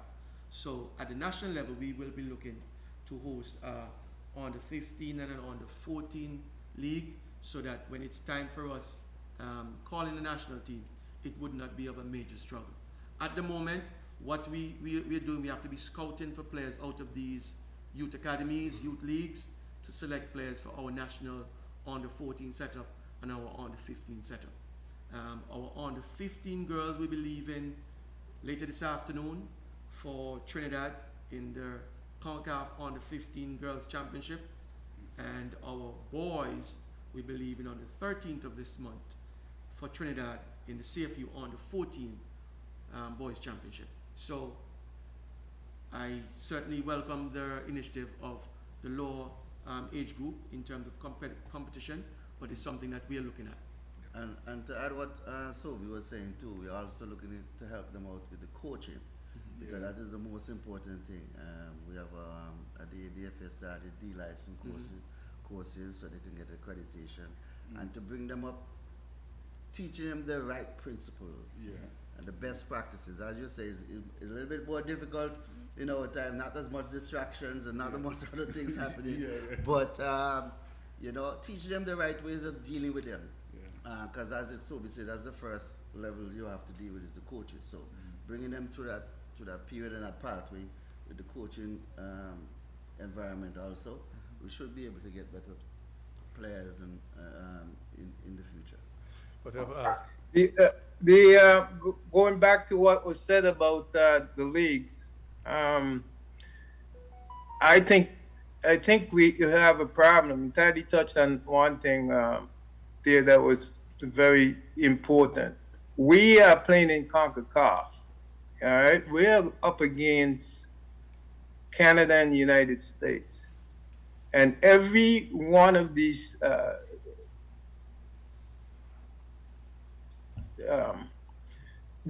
states have programs from 4 years up to 17, not only to FIFA, but in community leagues. Since school was out, no, before school was out in May, kids were in these little leagues playing already in Canada. I've driven to and rode my bike through all these communities around here, and you see kids from 4 to 17 playing soccer. I mean, competition soccer. That is what you're looking at. We're talking about U10, U12, U15.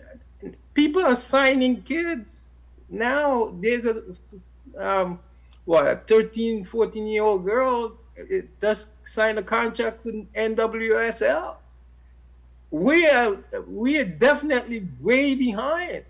If we're thinking we're gonna start soccer, just at 10-year-old, we have to go lower than that, and we need to start community leagues. That's what you need, community leagues in every village, every parish, whatever. We need to go back to that. That's the basics.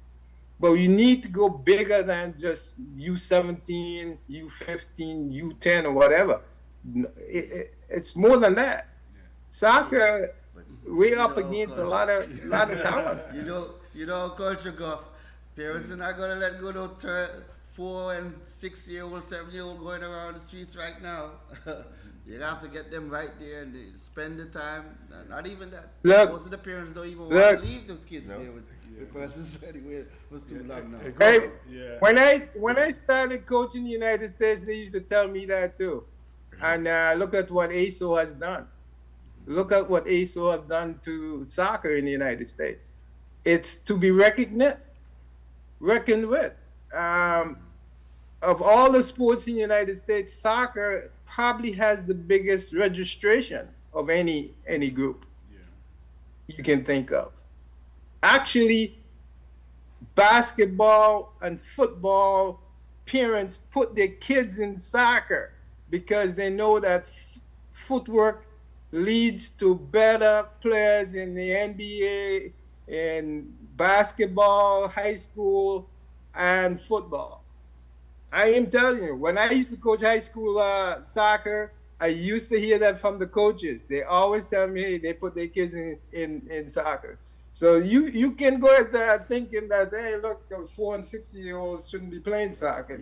That's the time they say we don't think so, but the parents, that's what we have to battle with. What I would join in with now, at the ABFA, what we have done, we have what you call an ecosystem where we have now attracted, we went out to all the academies and we have selected a 20-man squad, both male and female, where we are looking between ages 6 to 11.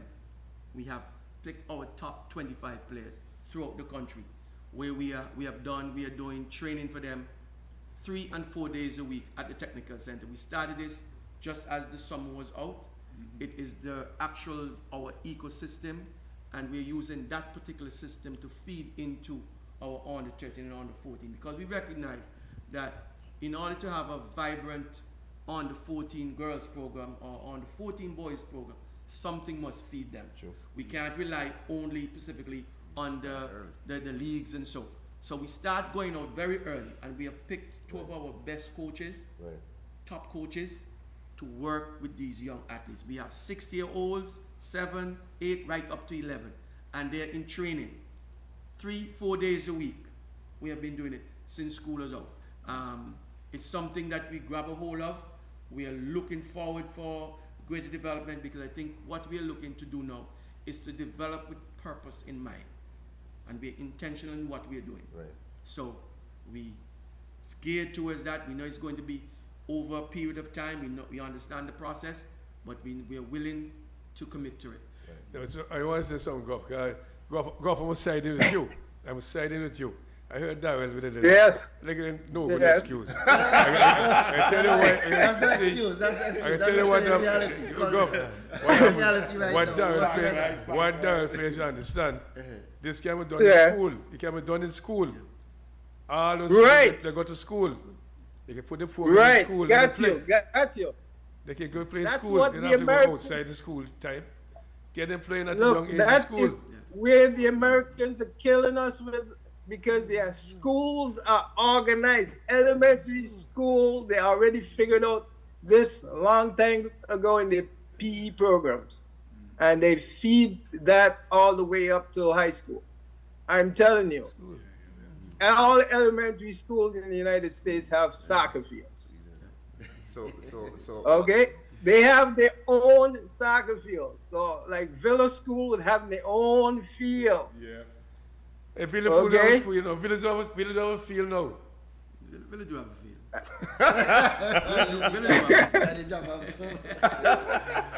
Villa Elementary has a soccer field. Villa Elementary, the last time I know Villa had basketball, but I didn't know they have a soccer field. But they utilize the Blackburn Park. No. The Blackburn Park is a competition field. That's totally different. That's a community field. I'm talking about the elementary school having their own field. The high school has their own field. All right? That's how it works in the United States. Everybody got their own little setup. So their kids are ready in competition But that's basically once they get it doesn't at that appear, but age. that they use that. But Goff, from what I'm hearing, not in the senior team got the field to practice. They go pick and they go all over. That's what they heard. I don't know if it's strange. Villa don't have a team? Villa got a field? What? Okay.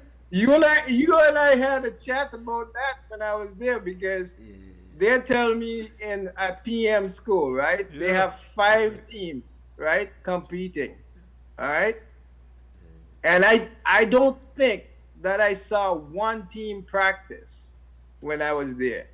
How can you have 5 teams competing and you only have one field? Okay, that's number one.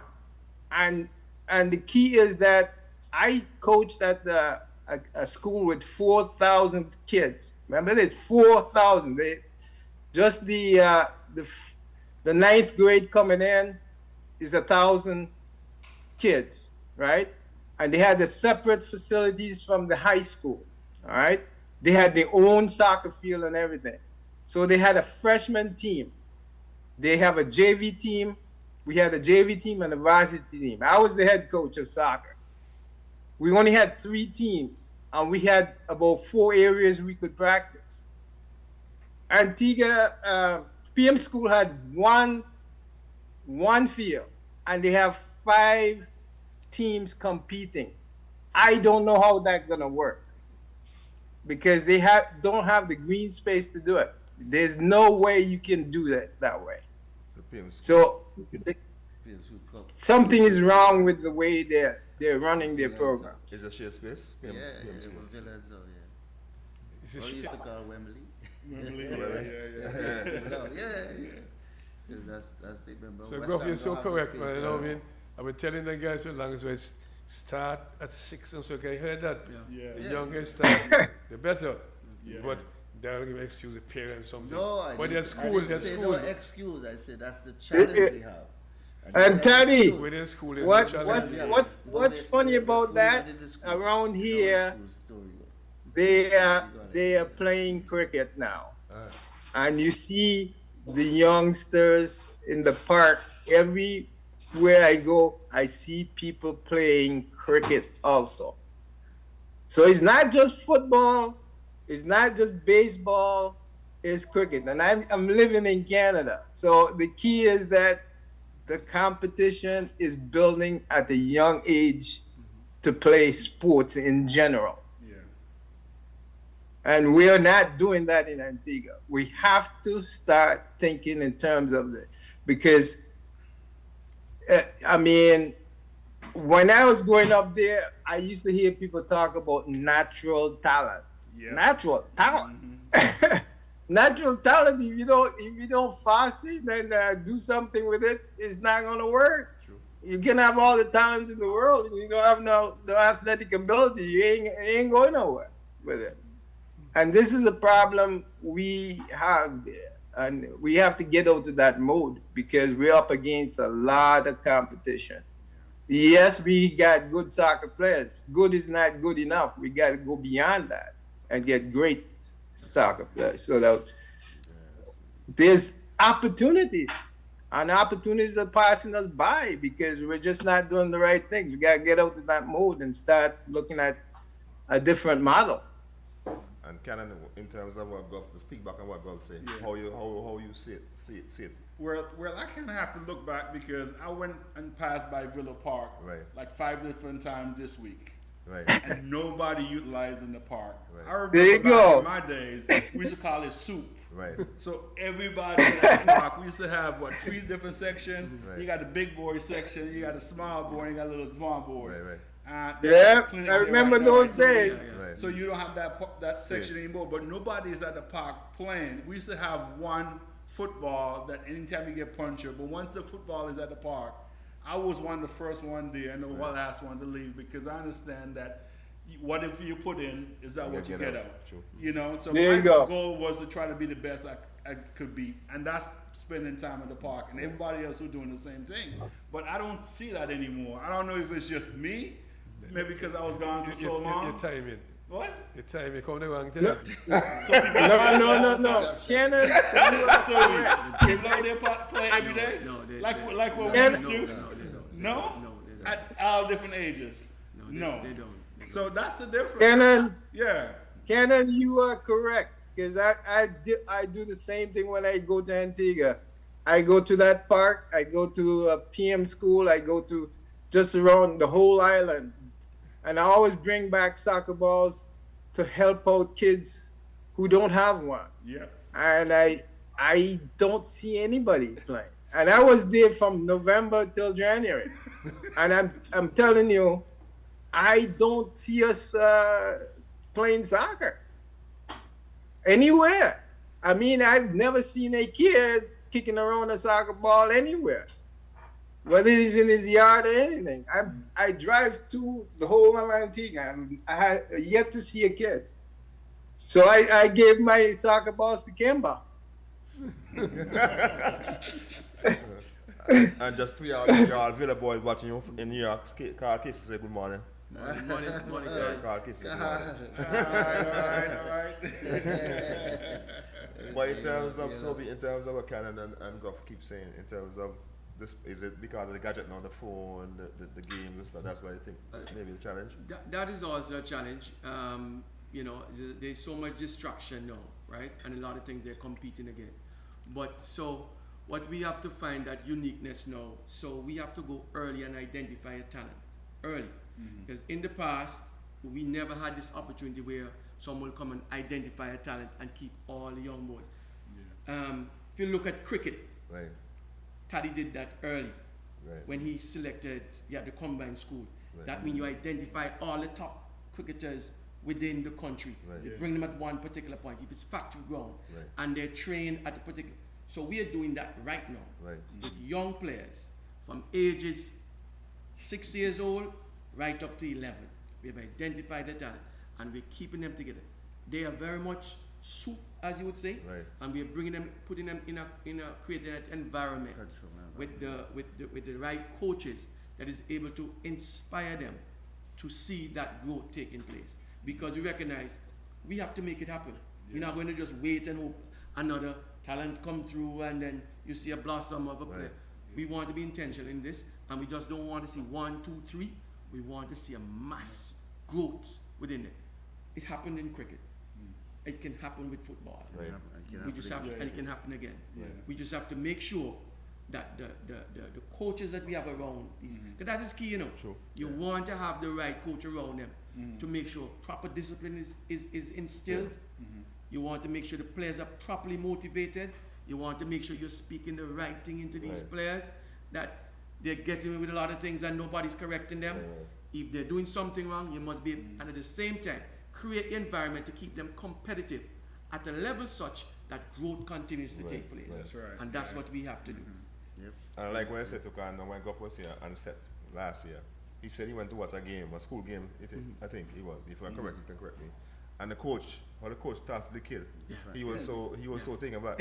You know? You remember that, Ralph? Yeah. But you see, as you say, you have to grow with it because in nowadays, a different coaching methodology, and so persons used to use, you know. Right. You know, Taddy. you know, a good friend, Taddy. He's a little bit different than Taddy's style. He doesn't know me. Little different Taddy style because of the way, you know, the command style now is a different methodology you're using to get them to learn how to play the game. It's different. As you said, a lot of different things, different rules, different things. So it's different than how, you know, we were brought up.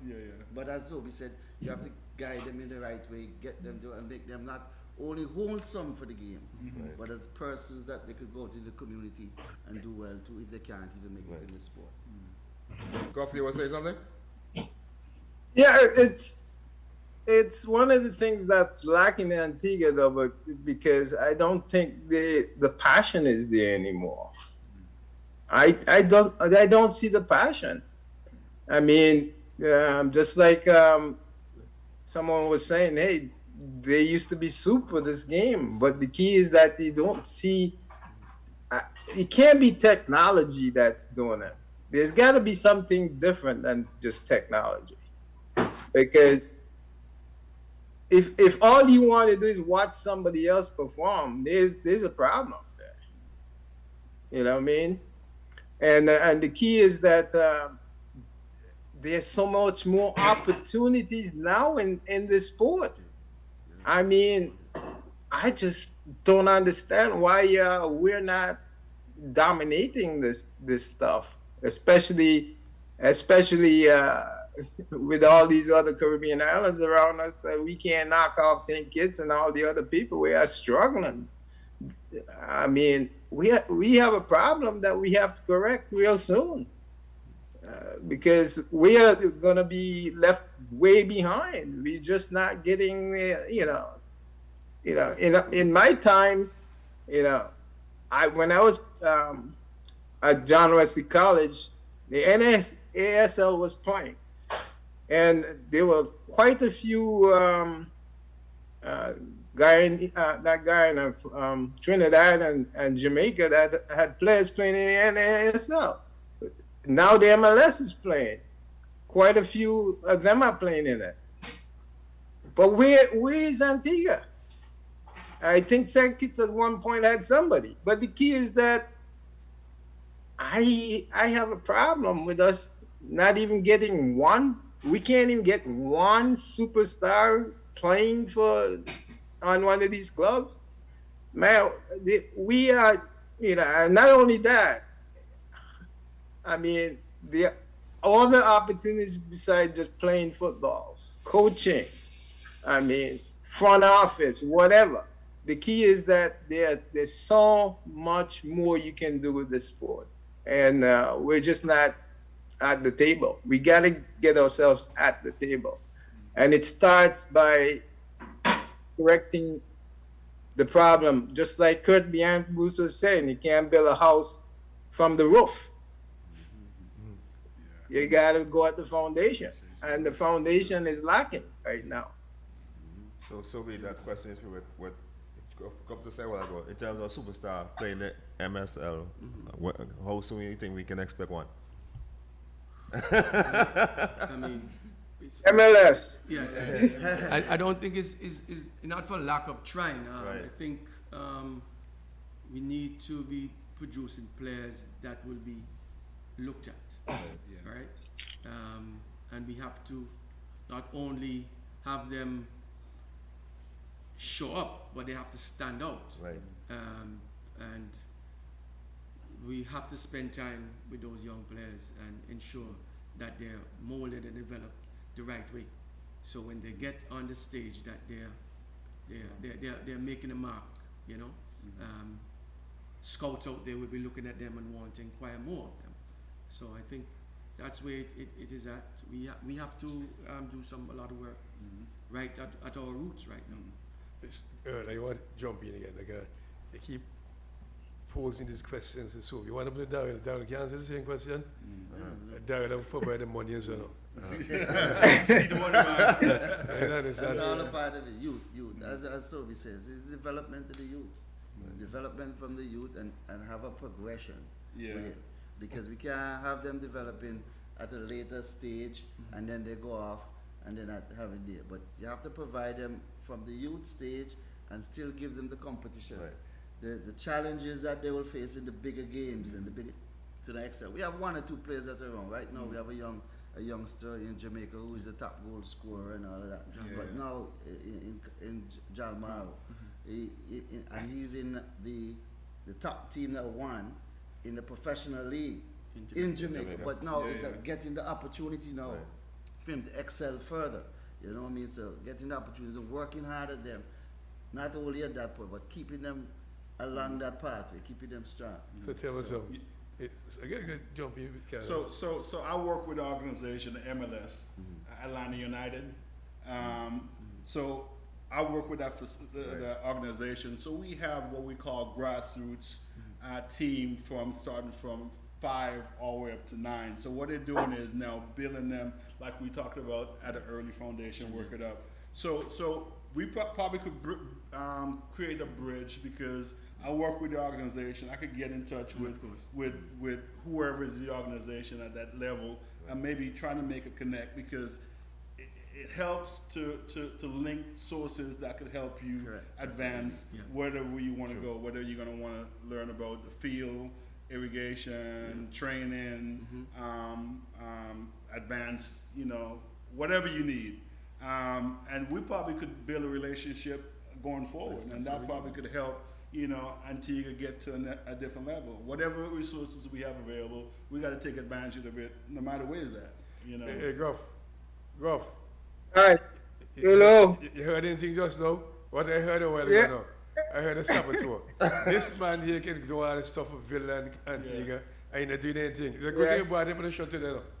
Well, so he can tell us about all these good things he can do for Antigua and the football. So MLS man, this man, this man working at Atlanta. Yeah. You know what I mean? Right. Well, I work for Mercedes-Benz Stadium, so we're going to host a World Cup in 2026. Right. Yeah, So I we know, have I 8 know, games I that know we where that scheduled is. to host right now. So we're getting ready for the Yeah. World Cup. But what we're trying to do too, we have resources available. They set pot of money aside to help organization, teams, even countries, because we just had the Copa America at the stadium. Right. So we're trying to, we have I saw that. just sitting there right now, just trying to help. Matter of fact, I had an idea that we could do what we call a summit. We get all the people like the Eastern Caribbean countries, Leeward Island, and get them together and have a summit just before the World Cup, because what they're trying to do is promote the CONCACAF in the region and see if they could advance in the region, because when I was growing up, all resources was very limited, and the more resources you get, the better you could be on the field, no matter where you're going to try to go. So there's a possibility you could build a relationship and see what we could do to improve Good call. soccer in Antigua. So we have the right guy here. Yeah, exactly. I talked about it at the higher level, so I got to go back and put some things together and see if there's a possibility we can make it work. So what happens when I spoke to Hammer Cannon the other day? It's Thursday. He told me these things, so I have to find Sobi and the no good Darrell. You know what I mean? So invited them. It took early to get them here. But one nice way I just said a while ago, I like that. So with that synergy, you can work with Sobi and Daryl there. And also, when you come back next time, you see football start playing in the park down there too. You know what I would like to see? Did you play in the Point Villa League back when we first? Yes, You playing that? Of course. How come we don't have that? We had it just the other day. You did? Yeah, we just, Point Villa League? Yeah, at the Point Villa Okay, League. that's good then. Just a couple of weeks ago. Because that's where I get started. Right. At what age you started? Well, 14, 15, we had a team from Yorks. Yes. All over. Pint, yeah. But usually in that area, Yeah, you could do a square and go to Gambles too, and have a nice little league. Especially during the summer. That should have started just like they do over here in May. Yeah. Start a league. Like in All Saints and Pickuts. They do have a league. Yeah, they do have the leagues. Yeah, they have the leagues running too. Must have picked us something like 6 aside or something. 6 or 7 aside. 7 aside. We stream the games live for them also too. Serious? Okay. But in terms of players, Goff said he wants to see some player in those leagues in Antigua. Who are some of the stars, our future stars you all see, our budding stars you all see coming up that we can look over? That's the more Soviet question. Yeah, we have quite a number of stars rival right now at the national level. We have some young players that are currently in England. Ronaldo, Darryl spoke of Jalmar, who is in Jamaica. We have DeAndre Bishop, who is presently here, but he was to go off to Croatia. We have Croatia, yeah. We have quite a number of young players that are just on the bud stream. We have a young player who is right now in Germany, Keontae George, who is in a second stream team in Germany. So these are young players that are rivaling for our national setup. Right. And we're talking at age of 17, 18, 19, 20. These are the age group of these players. So future looks good for what's happening, and the experience that these young players are getting is good. It's just that we're looking for them to burst onto a first team, so that, you know, boom, you'll see Antigua name out there. But these young players are in the top teams of these clubs, right? And we're hoping in the next maybe year or two, we can see some great things happening for these players. I want some clarity, you know. I want some clarity. Those guys you mentioned, where age 19, 18, 17, are they present in the national team? They're present in our national setup. I just want to find out, because even at the national team, it's so to me, then it's so good. They're present.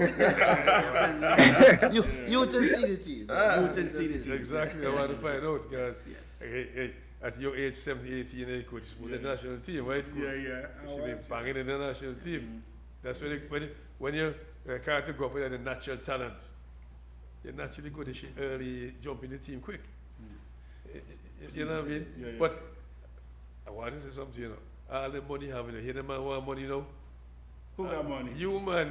You said we got money now. Atlanta team, the MLS team, your franchise. Yeah, they got money, but me the Hey, look, your franchise, your partner with these guys. Your Atlanta franchise is partner with these guys. Well, what I could do is I could build relationships, you know, build a bridge, you know. And let them know those guys are your guys are small days. Exactly. Somebody calling there. Morning. Hello? Somebody got? Hello? Hi, morning, what's up? Hey, morning. See, there seems to be an interest there for me, boy. Mr. Knight for Sweets. Big up my partner, my good friend, Dada and Sobi. Yes, man. Yeah, you know, my question stem from that whole fact. Yes, the conversation is great, and I think I'm looking at a gray area in terms of opportunity, in terms of scholarship for these young players.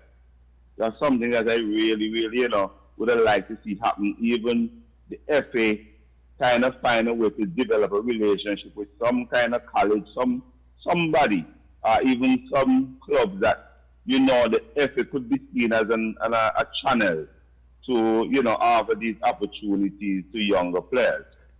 And while I'm at it, Sobe would like you to tell Taddy, who got the MVP for the U20 for best forward. Wait, let me ask you, that was his son? Yes, that's his son. Daddy, I rough up the youth, but you know that. That's a bright spark there. Yeah, bright star. That's my buddy, that's my friend. Bright star. You know, so that's one I guess we got it right. You know. But hold on, so one second, because based on what you said just now, I want to jump in that a little bit. That's why I want to interrupt you rudely, because Goff started this thing, this scholarship and all that. If we have somebody should continue that plan, get young guys some scholarship to go play in college and wherever. But those you have done a good job, you know, get guys in Germany and Croatia and so on. Almost the same thing in scholarship, which is in college in America. Except maybe when you go to scholarship in America, you get an education one time, a degree. Yeah. You know.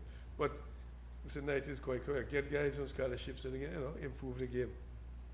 Well, I was just jumping on the same, piggybacking on that, because I wanted to just get some clarity on that. Yes, the ABFA would have created, we have had at least 2-3 college combine. In the college combine, what we have done, we have brought coaches in from the US, come down to see our athletes. We bring out our athletes and have them in competition, and the coaches from the US are able to make selection. These young athletes will get opportunities to go off to different schools.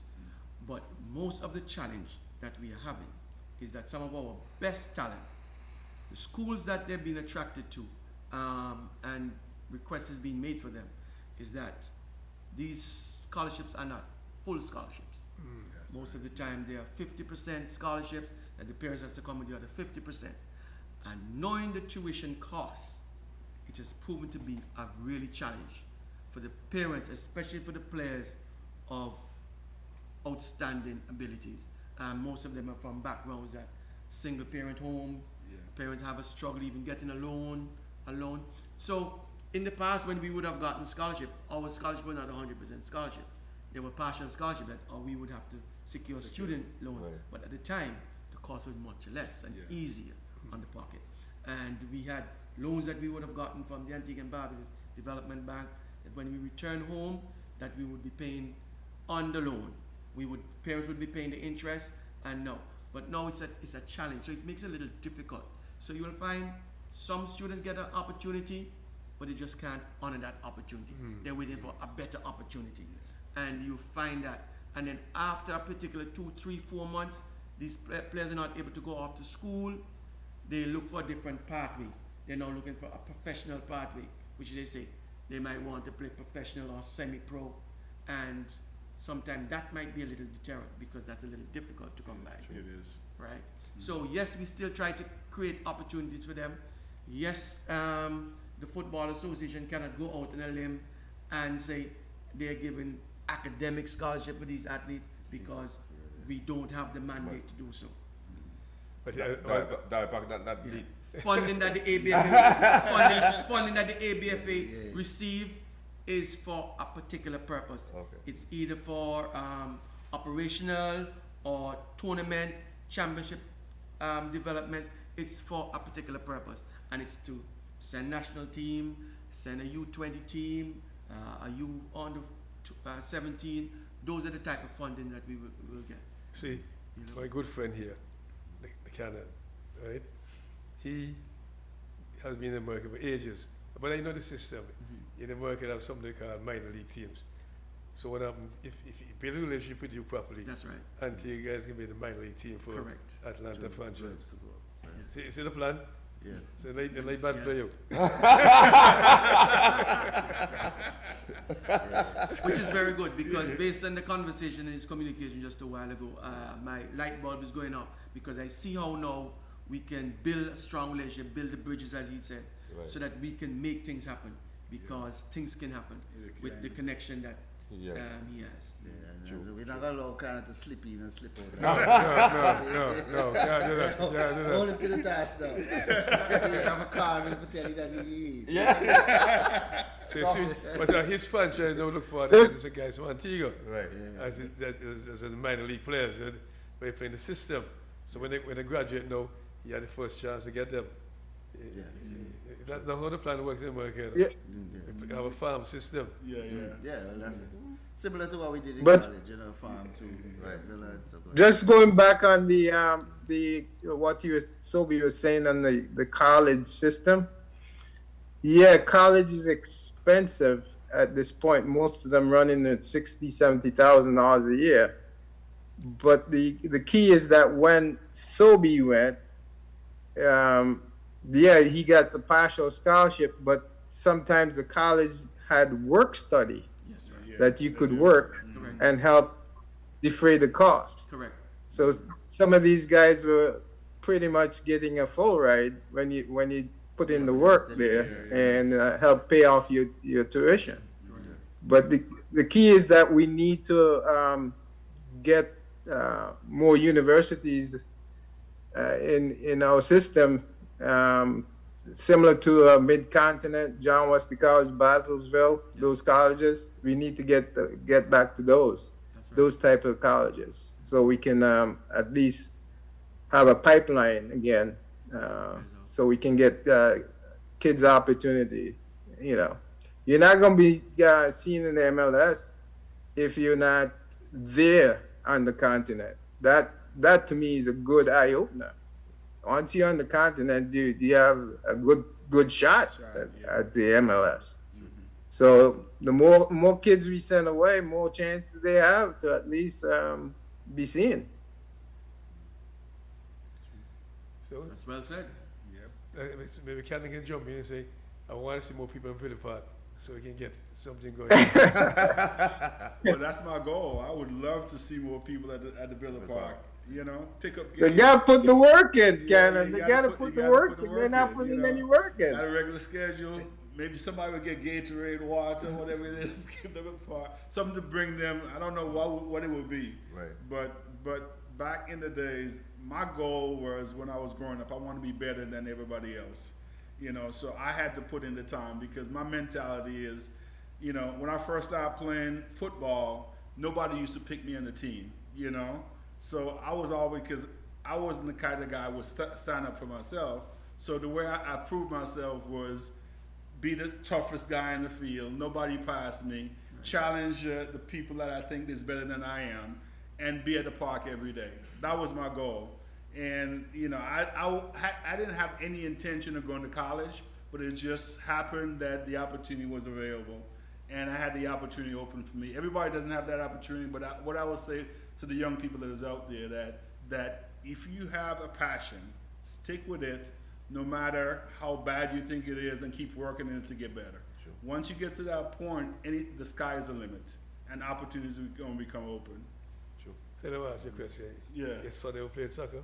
No, he played American football. He played soccer early. He's right there, he can tell you, but he played American football. He got a scholarship. He had a full scholarship at that point. American football. American football. He's like my grandson. He's that good? Well, that's the passion that he has. Sometimes you have to lead them to what they're passionate. Hey, true. Yeah. Hey, that's what Georgia is. Yeah. You know, when I went to Southern Nazarene University, we went, me and Massey, when we first got our scholarship, we only got $1,500 for the whole semester. We didn't eat. Sometimes we didn't have no place to sleep. It was tough. I mean, it wasn't easy. You guys, it wasn't easy. We didn't have a parent that would be able to support us. But what we did, we went and had a sit down talk with the coach and said, look, we can't afford this scholarship. What could you do? And what he did was get sponsorship from alumni, people in the church, because we went to a Nazarene college. And we was able to get the scholarship the second year, and we performed while we were there too. So it was like, you keep us here, you give us a full scholarship, you're gonna get what you need in terms of championship, because we went to the NAIA championship 3 years in a row. So sometimes you may have to get there by faith, and then you make everything fall in line, you know? So it's all about faith, you know? So well, that's why I don't think the amount of money is a problem. Once you got faith and you believe that you're covered by it, there's no way you can go wrong. Yeah. Because I heard a testimony from Gary when he went to college. He wasn't recruited. There was no money there, and then he told the people at the college, and they pretty much let him in, and he proved himself, and he got to be on the team. I said, man, God works in different ways.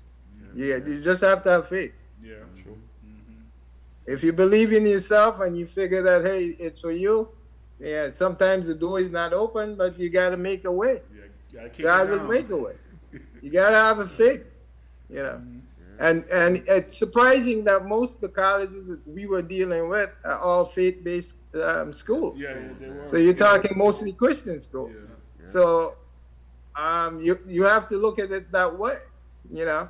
I was coaching at a Catholic school, Aquinas College. That was my university I was coaching at. And there was a kid that came to the Grand Rapids area from Mali. He came to that school with $25 in his pocket. He went to all these colleges, and nobody would accept him. No one would accept him. And I tell this story to a lot of athletic directors because they just don't know how you're going to change the world if you give kids opportunity. He was slightly handicapped. He wasn't playing sports or anything, but they gave him an opportunity. Aquinas College was the only one that gave him an opportunity. All right? You know, that guy went there, graduated, and he's now in parliament in Mali. Wow. Think about that. Think about that. One little door open, and this kid is now in parliament in Mali. Okay? All because somebody gave him a chance, an opportunity. And at that time, I was coaching. This was after. I was coaching Villa because I started coaching Aquinas in '84. Okay, that's in '84 that happened, and he's now. And I try to when I go back to Aquinas in Grand Rapids because my kids live there now. I ask him, why don't you put that in your brochure that you have this guy who's now a member of parliament who came as an alumni from your school? And they said, we haven't really done that. I said, yeah, but you got other people on your brochure, like, well, Aquinas is known for professional baseball players because that's where they're big on. But the key is that this guy would be a very good recruiting tool for the school, but they haven't done it. But it goes to show you, if you have faith in someone and you give people opportunities, especially some of us from third world countries, will bust down the door. We'll do things that really excite the world. So the opportunity is there. We just got to go sometimes on faith. Don't say, hey, I'm from poor Antigua, I can't afford this, afford that. No, not all the time. I went to John Wesley College. It was $4,300 to go there. I had no scholarship. All right? And I turned that around into, a scholarship after a while. They paid my tuition, work, study. And then after a while, the doors start opening. They see that, hey, I'm good at football. Hey, where can we get more of those? So I recruited my brother, and then Pinnacle and Forward and all the others. And that's how it works, $4,300 for a preacher back then was like $1 million. Hey, Goff, but I remember when you went out to college. I remember when you went off. Yeah. I remember when you went off. Hey, look, $4,300 in that time. All right, you can look this up. In 1973, $4,300 was the price to go to Harvard University. Wow. Okay, if you know anything about Harvard University, it's the top university in the world. Okay, $4,300 to go to John Wesley College. All right. And right now, you can't get into Harvard for less than $65,000 a year. Okay? It's always the price of a car to go to university, usually in the United States. So I'm telling you, you can't look at it that way. It's the price. It goes according to, what the market will be at this point. But the key is that sometimes you got to go on faith. Yeah, look, Goff, I remember when you went out, like I was telling just now, 'cause I remember Luther and me were very close, like my brother, man, we used to work at APA. And then when you went up, and then when Cameron said they were 74 early, first of February, and he used to play their brother Homer, who went after you. So I remember those things, I remember those days. Then Luther got involved with you and started getting guys up there. But you were here from November to January, you have 40 every morning. We're talking, like football and this and that and the other. But I never did this as a great job because I thought you're a joking guy, But having heard these guys with this testimony, I say you should get some kind of night within Antigua because the kind of stuff that you have done for Antigua, this deserves some kind of honoring. Hall of Fame. Yeah, all those guys you got involved and got them up there, man. This is great. Well, it's not something I'm looking for. It's a matter that what happened to me back then is that I got an opportunity and I saw a door that's wide open, and I know I could. I played it with some guys in school league football. That's why I went after my teammate, Pinnacle.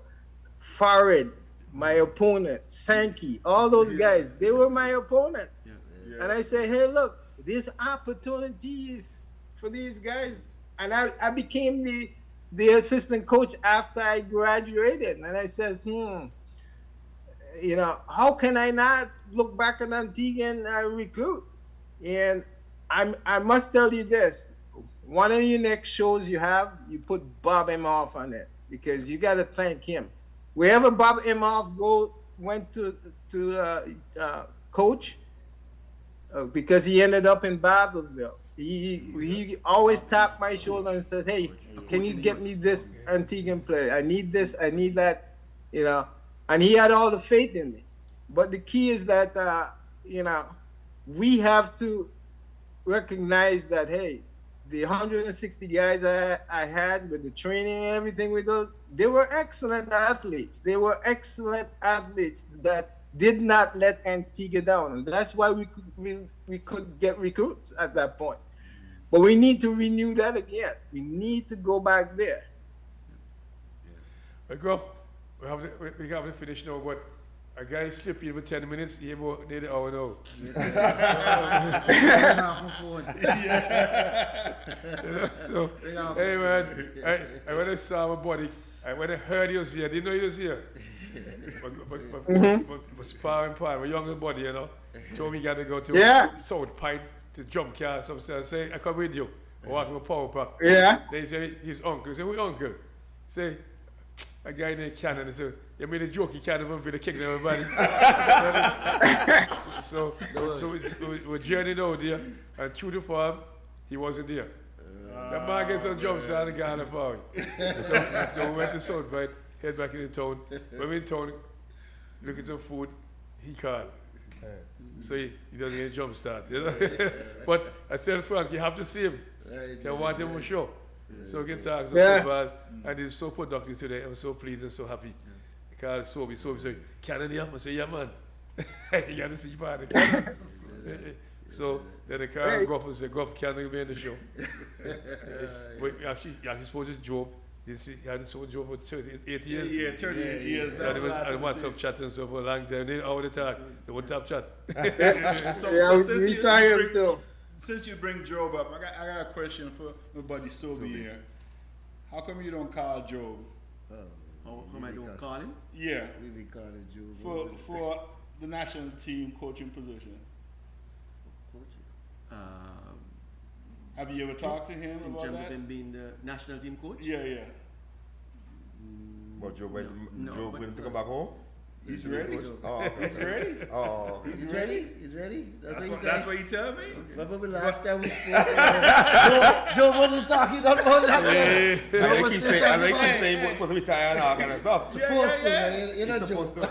Hey, I understand. Joe will come back here without being paid, and he would donate his earnings to whatever organization is out there, whether it's going to be advancing the kids. But this is what I got. This is the information I got, so I'm going to pass it on to you. Good. And you, I don't Well, want to decide what these you're are the right gonna guys. do. These are the right guys. Yeah, these are the guys that make the We decision. had it here. We didn't hear that there. So it's good to hear it now. And then it's changing. I'll put the people. I'll put the connection. Even the Gruff. Yeah, the that's basically it. I think Canada is the link. Because we didn't know about the MLS state and all that. And now we didn't even know Joe was going to come back. Yeah. So that's good. You got to keep with you. Don't try slipping in. Don't try slipping in. Good thing, Taddy. Hold him on, Taddy. Taddy, catch me right. Hold him. Well, the technician signaled to me that he need to go. You know? We're long overtime. But you have to accommodate you guys. Darren Hart again. Darren, no, they wanted me to walk from here.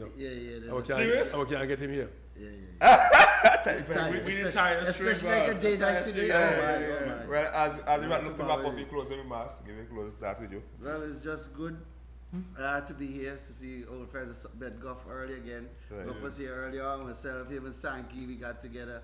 It's always good to get, the relationship, keep it going, and good to see Cannon back again. As I said, you know, we give the link. Right. And then we can't slip in and slip out. And if we try to slip, we'll call Taddy. So we'll make sure that he's here. And, you know, definitely, because Right. we need to push football to the areas that we need to get it and get things going. Yeah, yeah.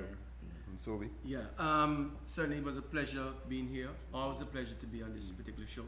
But what's so unique about this show is that Taddy always seems to get the old folks that really matters. Right. And to have Goff on the line, the one who really opened the door for us. Yes. Right. Oh, Because yes. you look back and you Yeah, see yeah. Antigua had 3 captains back to back to back. Right. Everton Gonzalez, Sobe Gomes, and Gary Gonzalez Right. was all linked to Goff That's right. creating that discipline Yeah, yeah. very early in us, getting us out and opening the door for all of us. Because every single one of us you see would have gone off to college. Yeah. You see who was the man who Right. opened that door. So when you speak about national recognition, Right. that's a humble servant who well deserving of it, that would have made things happen. And I'm very, very happy each particular moment that I get a chance to be on a show with him, Right. to just be very humble and to say thank you, Goff, for Yeah. making that particular happen. And we now has an opportunity now to create that door to open for others to come and to make it happen. Sure. Yeah. Cannon through our communications today, I'm happy that he's here, but he's in a good position that we can build bridges now to make a strong relationship happen for linkage between Antigua and the US in getting our players across. Sure.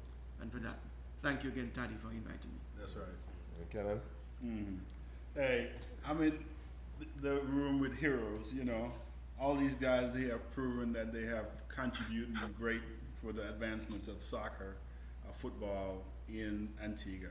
And I'm glad to be a part of it in terms of being able to be one of the forerunners to get an opportunity. I'm humble to say I'm thankful for the opportunity. If it wasn't for guys like Goff, which opened the door for us, we wouldn't be in the position we're at now. So I'm grateful and thankful for the opportunity. And whatever I could do to advance football in Antigua to get it to a higher level, because all about building all level football so we could be competitive with the region, and I'll be able to support it as much as I possibly can. So. Yeah, And thank you for the opportunity. Yeah, one thing to say now. Yeah. You have to debunk the idea that earlier you're nasty player. Tell her nothing goes on. Well, people don't understand that I'm not a nasty player. I just know how to tackle. Yeah, so me put the word out there is just the technique that you use, because when I tackle somebody, it's not only the ball I'm tackling. We tackle the man too now, you know. So everything will go, you know. So sometimes my whole weight. Back then I was 15, 20 pounds at a time. And every time we tackle somebody, I was a fly. So, yeah. Whose fault is that? Goff, your closing remarks. Well, it's always a pleasure being on the show with you guys. When I was down there, I enjoyed my time with you guys, and having all these superstars on the show is a great pleasure. All I just want you guys to do, just improve the youth football. I think that's what we're lacking. Youth sports in general, even cricket. I mean, I definitely see a minus there in Antigua. We need to get back to the old days of soup sports where kids play sports, and I think that's lacking. But I must tell you guys, you have one heck of a show. All right. Thank you for inviting me on. You're welcome. All right. Yeah, man, Goff, you know you're always welcome. Man. You like lose your body, so you have a body. No, the thing is, Earl, I don't want to say, because Daryl keeps saying this can't jump in and jump out. So you have to make your pitch to his son. Okay, his son fall in love with Antigua. When his son wants to go, he show up. Oh, okay. That's true. That's And true. the wife is Antiguan too, so you don't have no problem. Yeah. So make the pitch to the son. Say, son, I want my daddy back here. Yes. Make sure bring it often. Let me come, even have to drag him, pull him. Right, guys, have a good weekend. All right.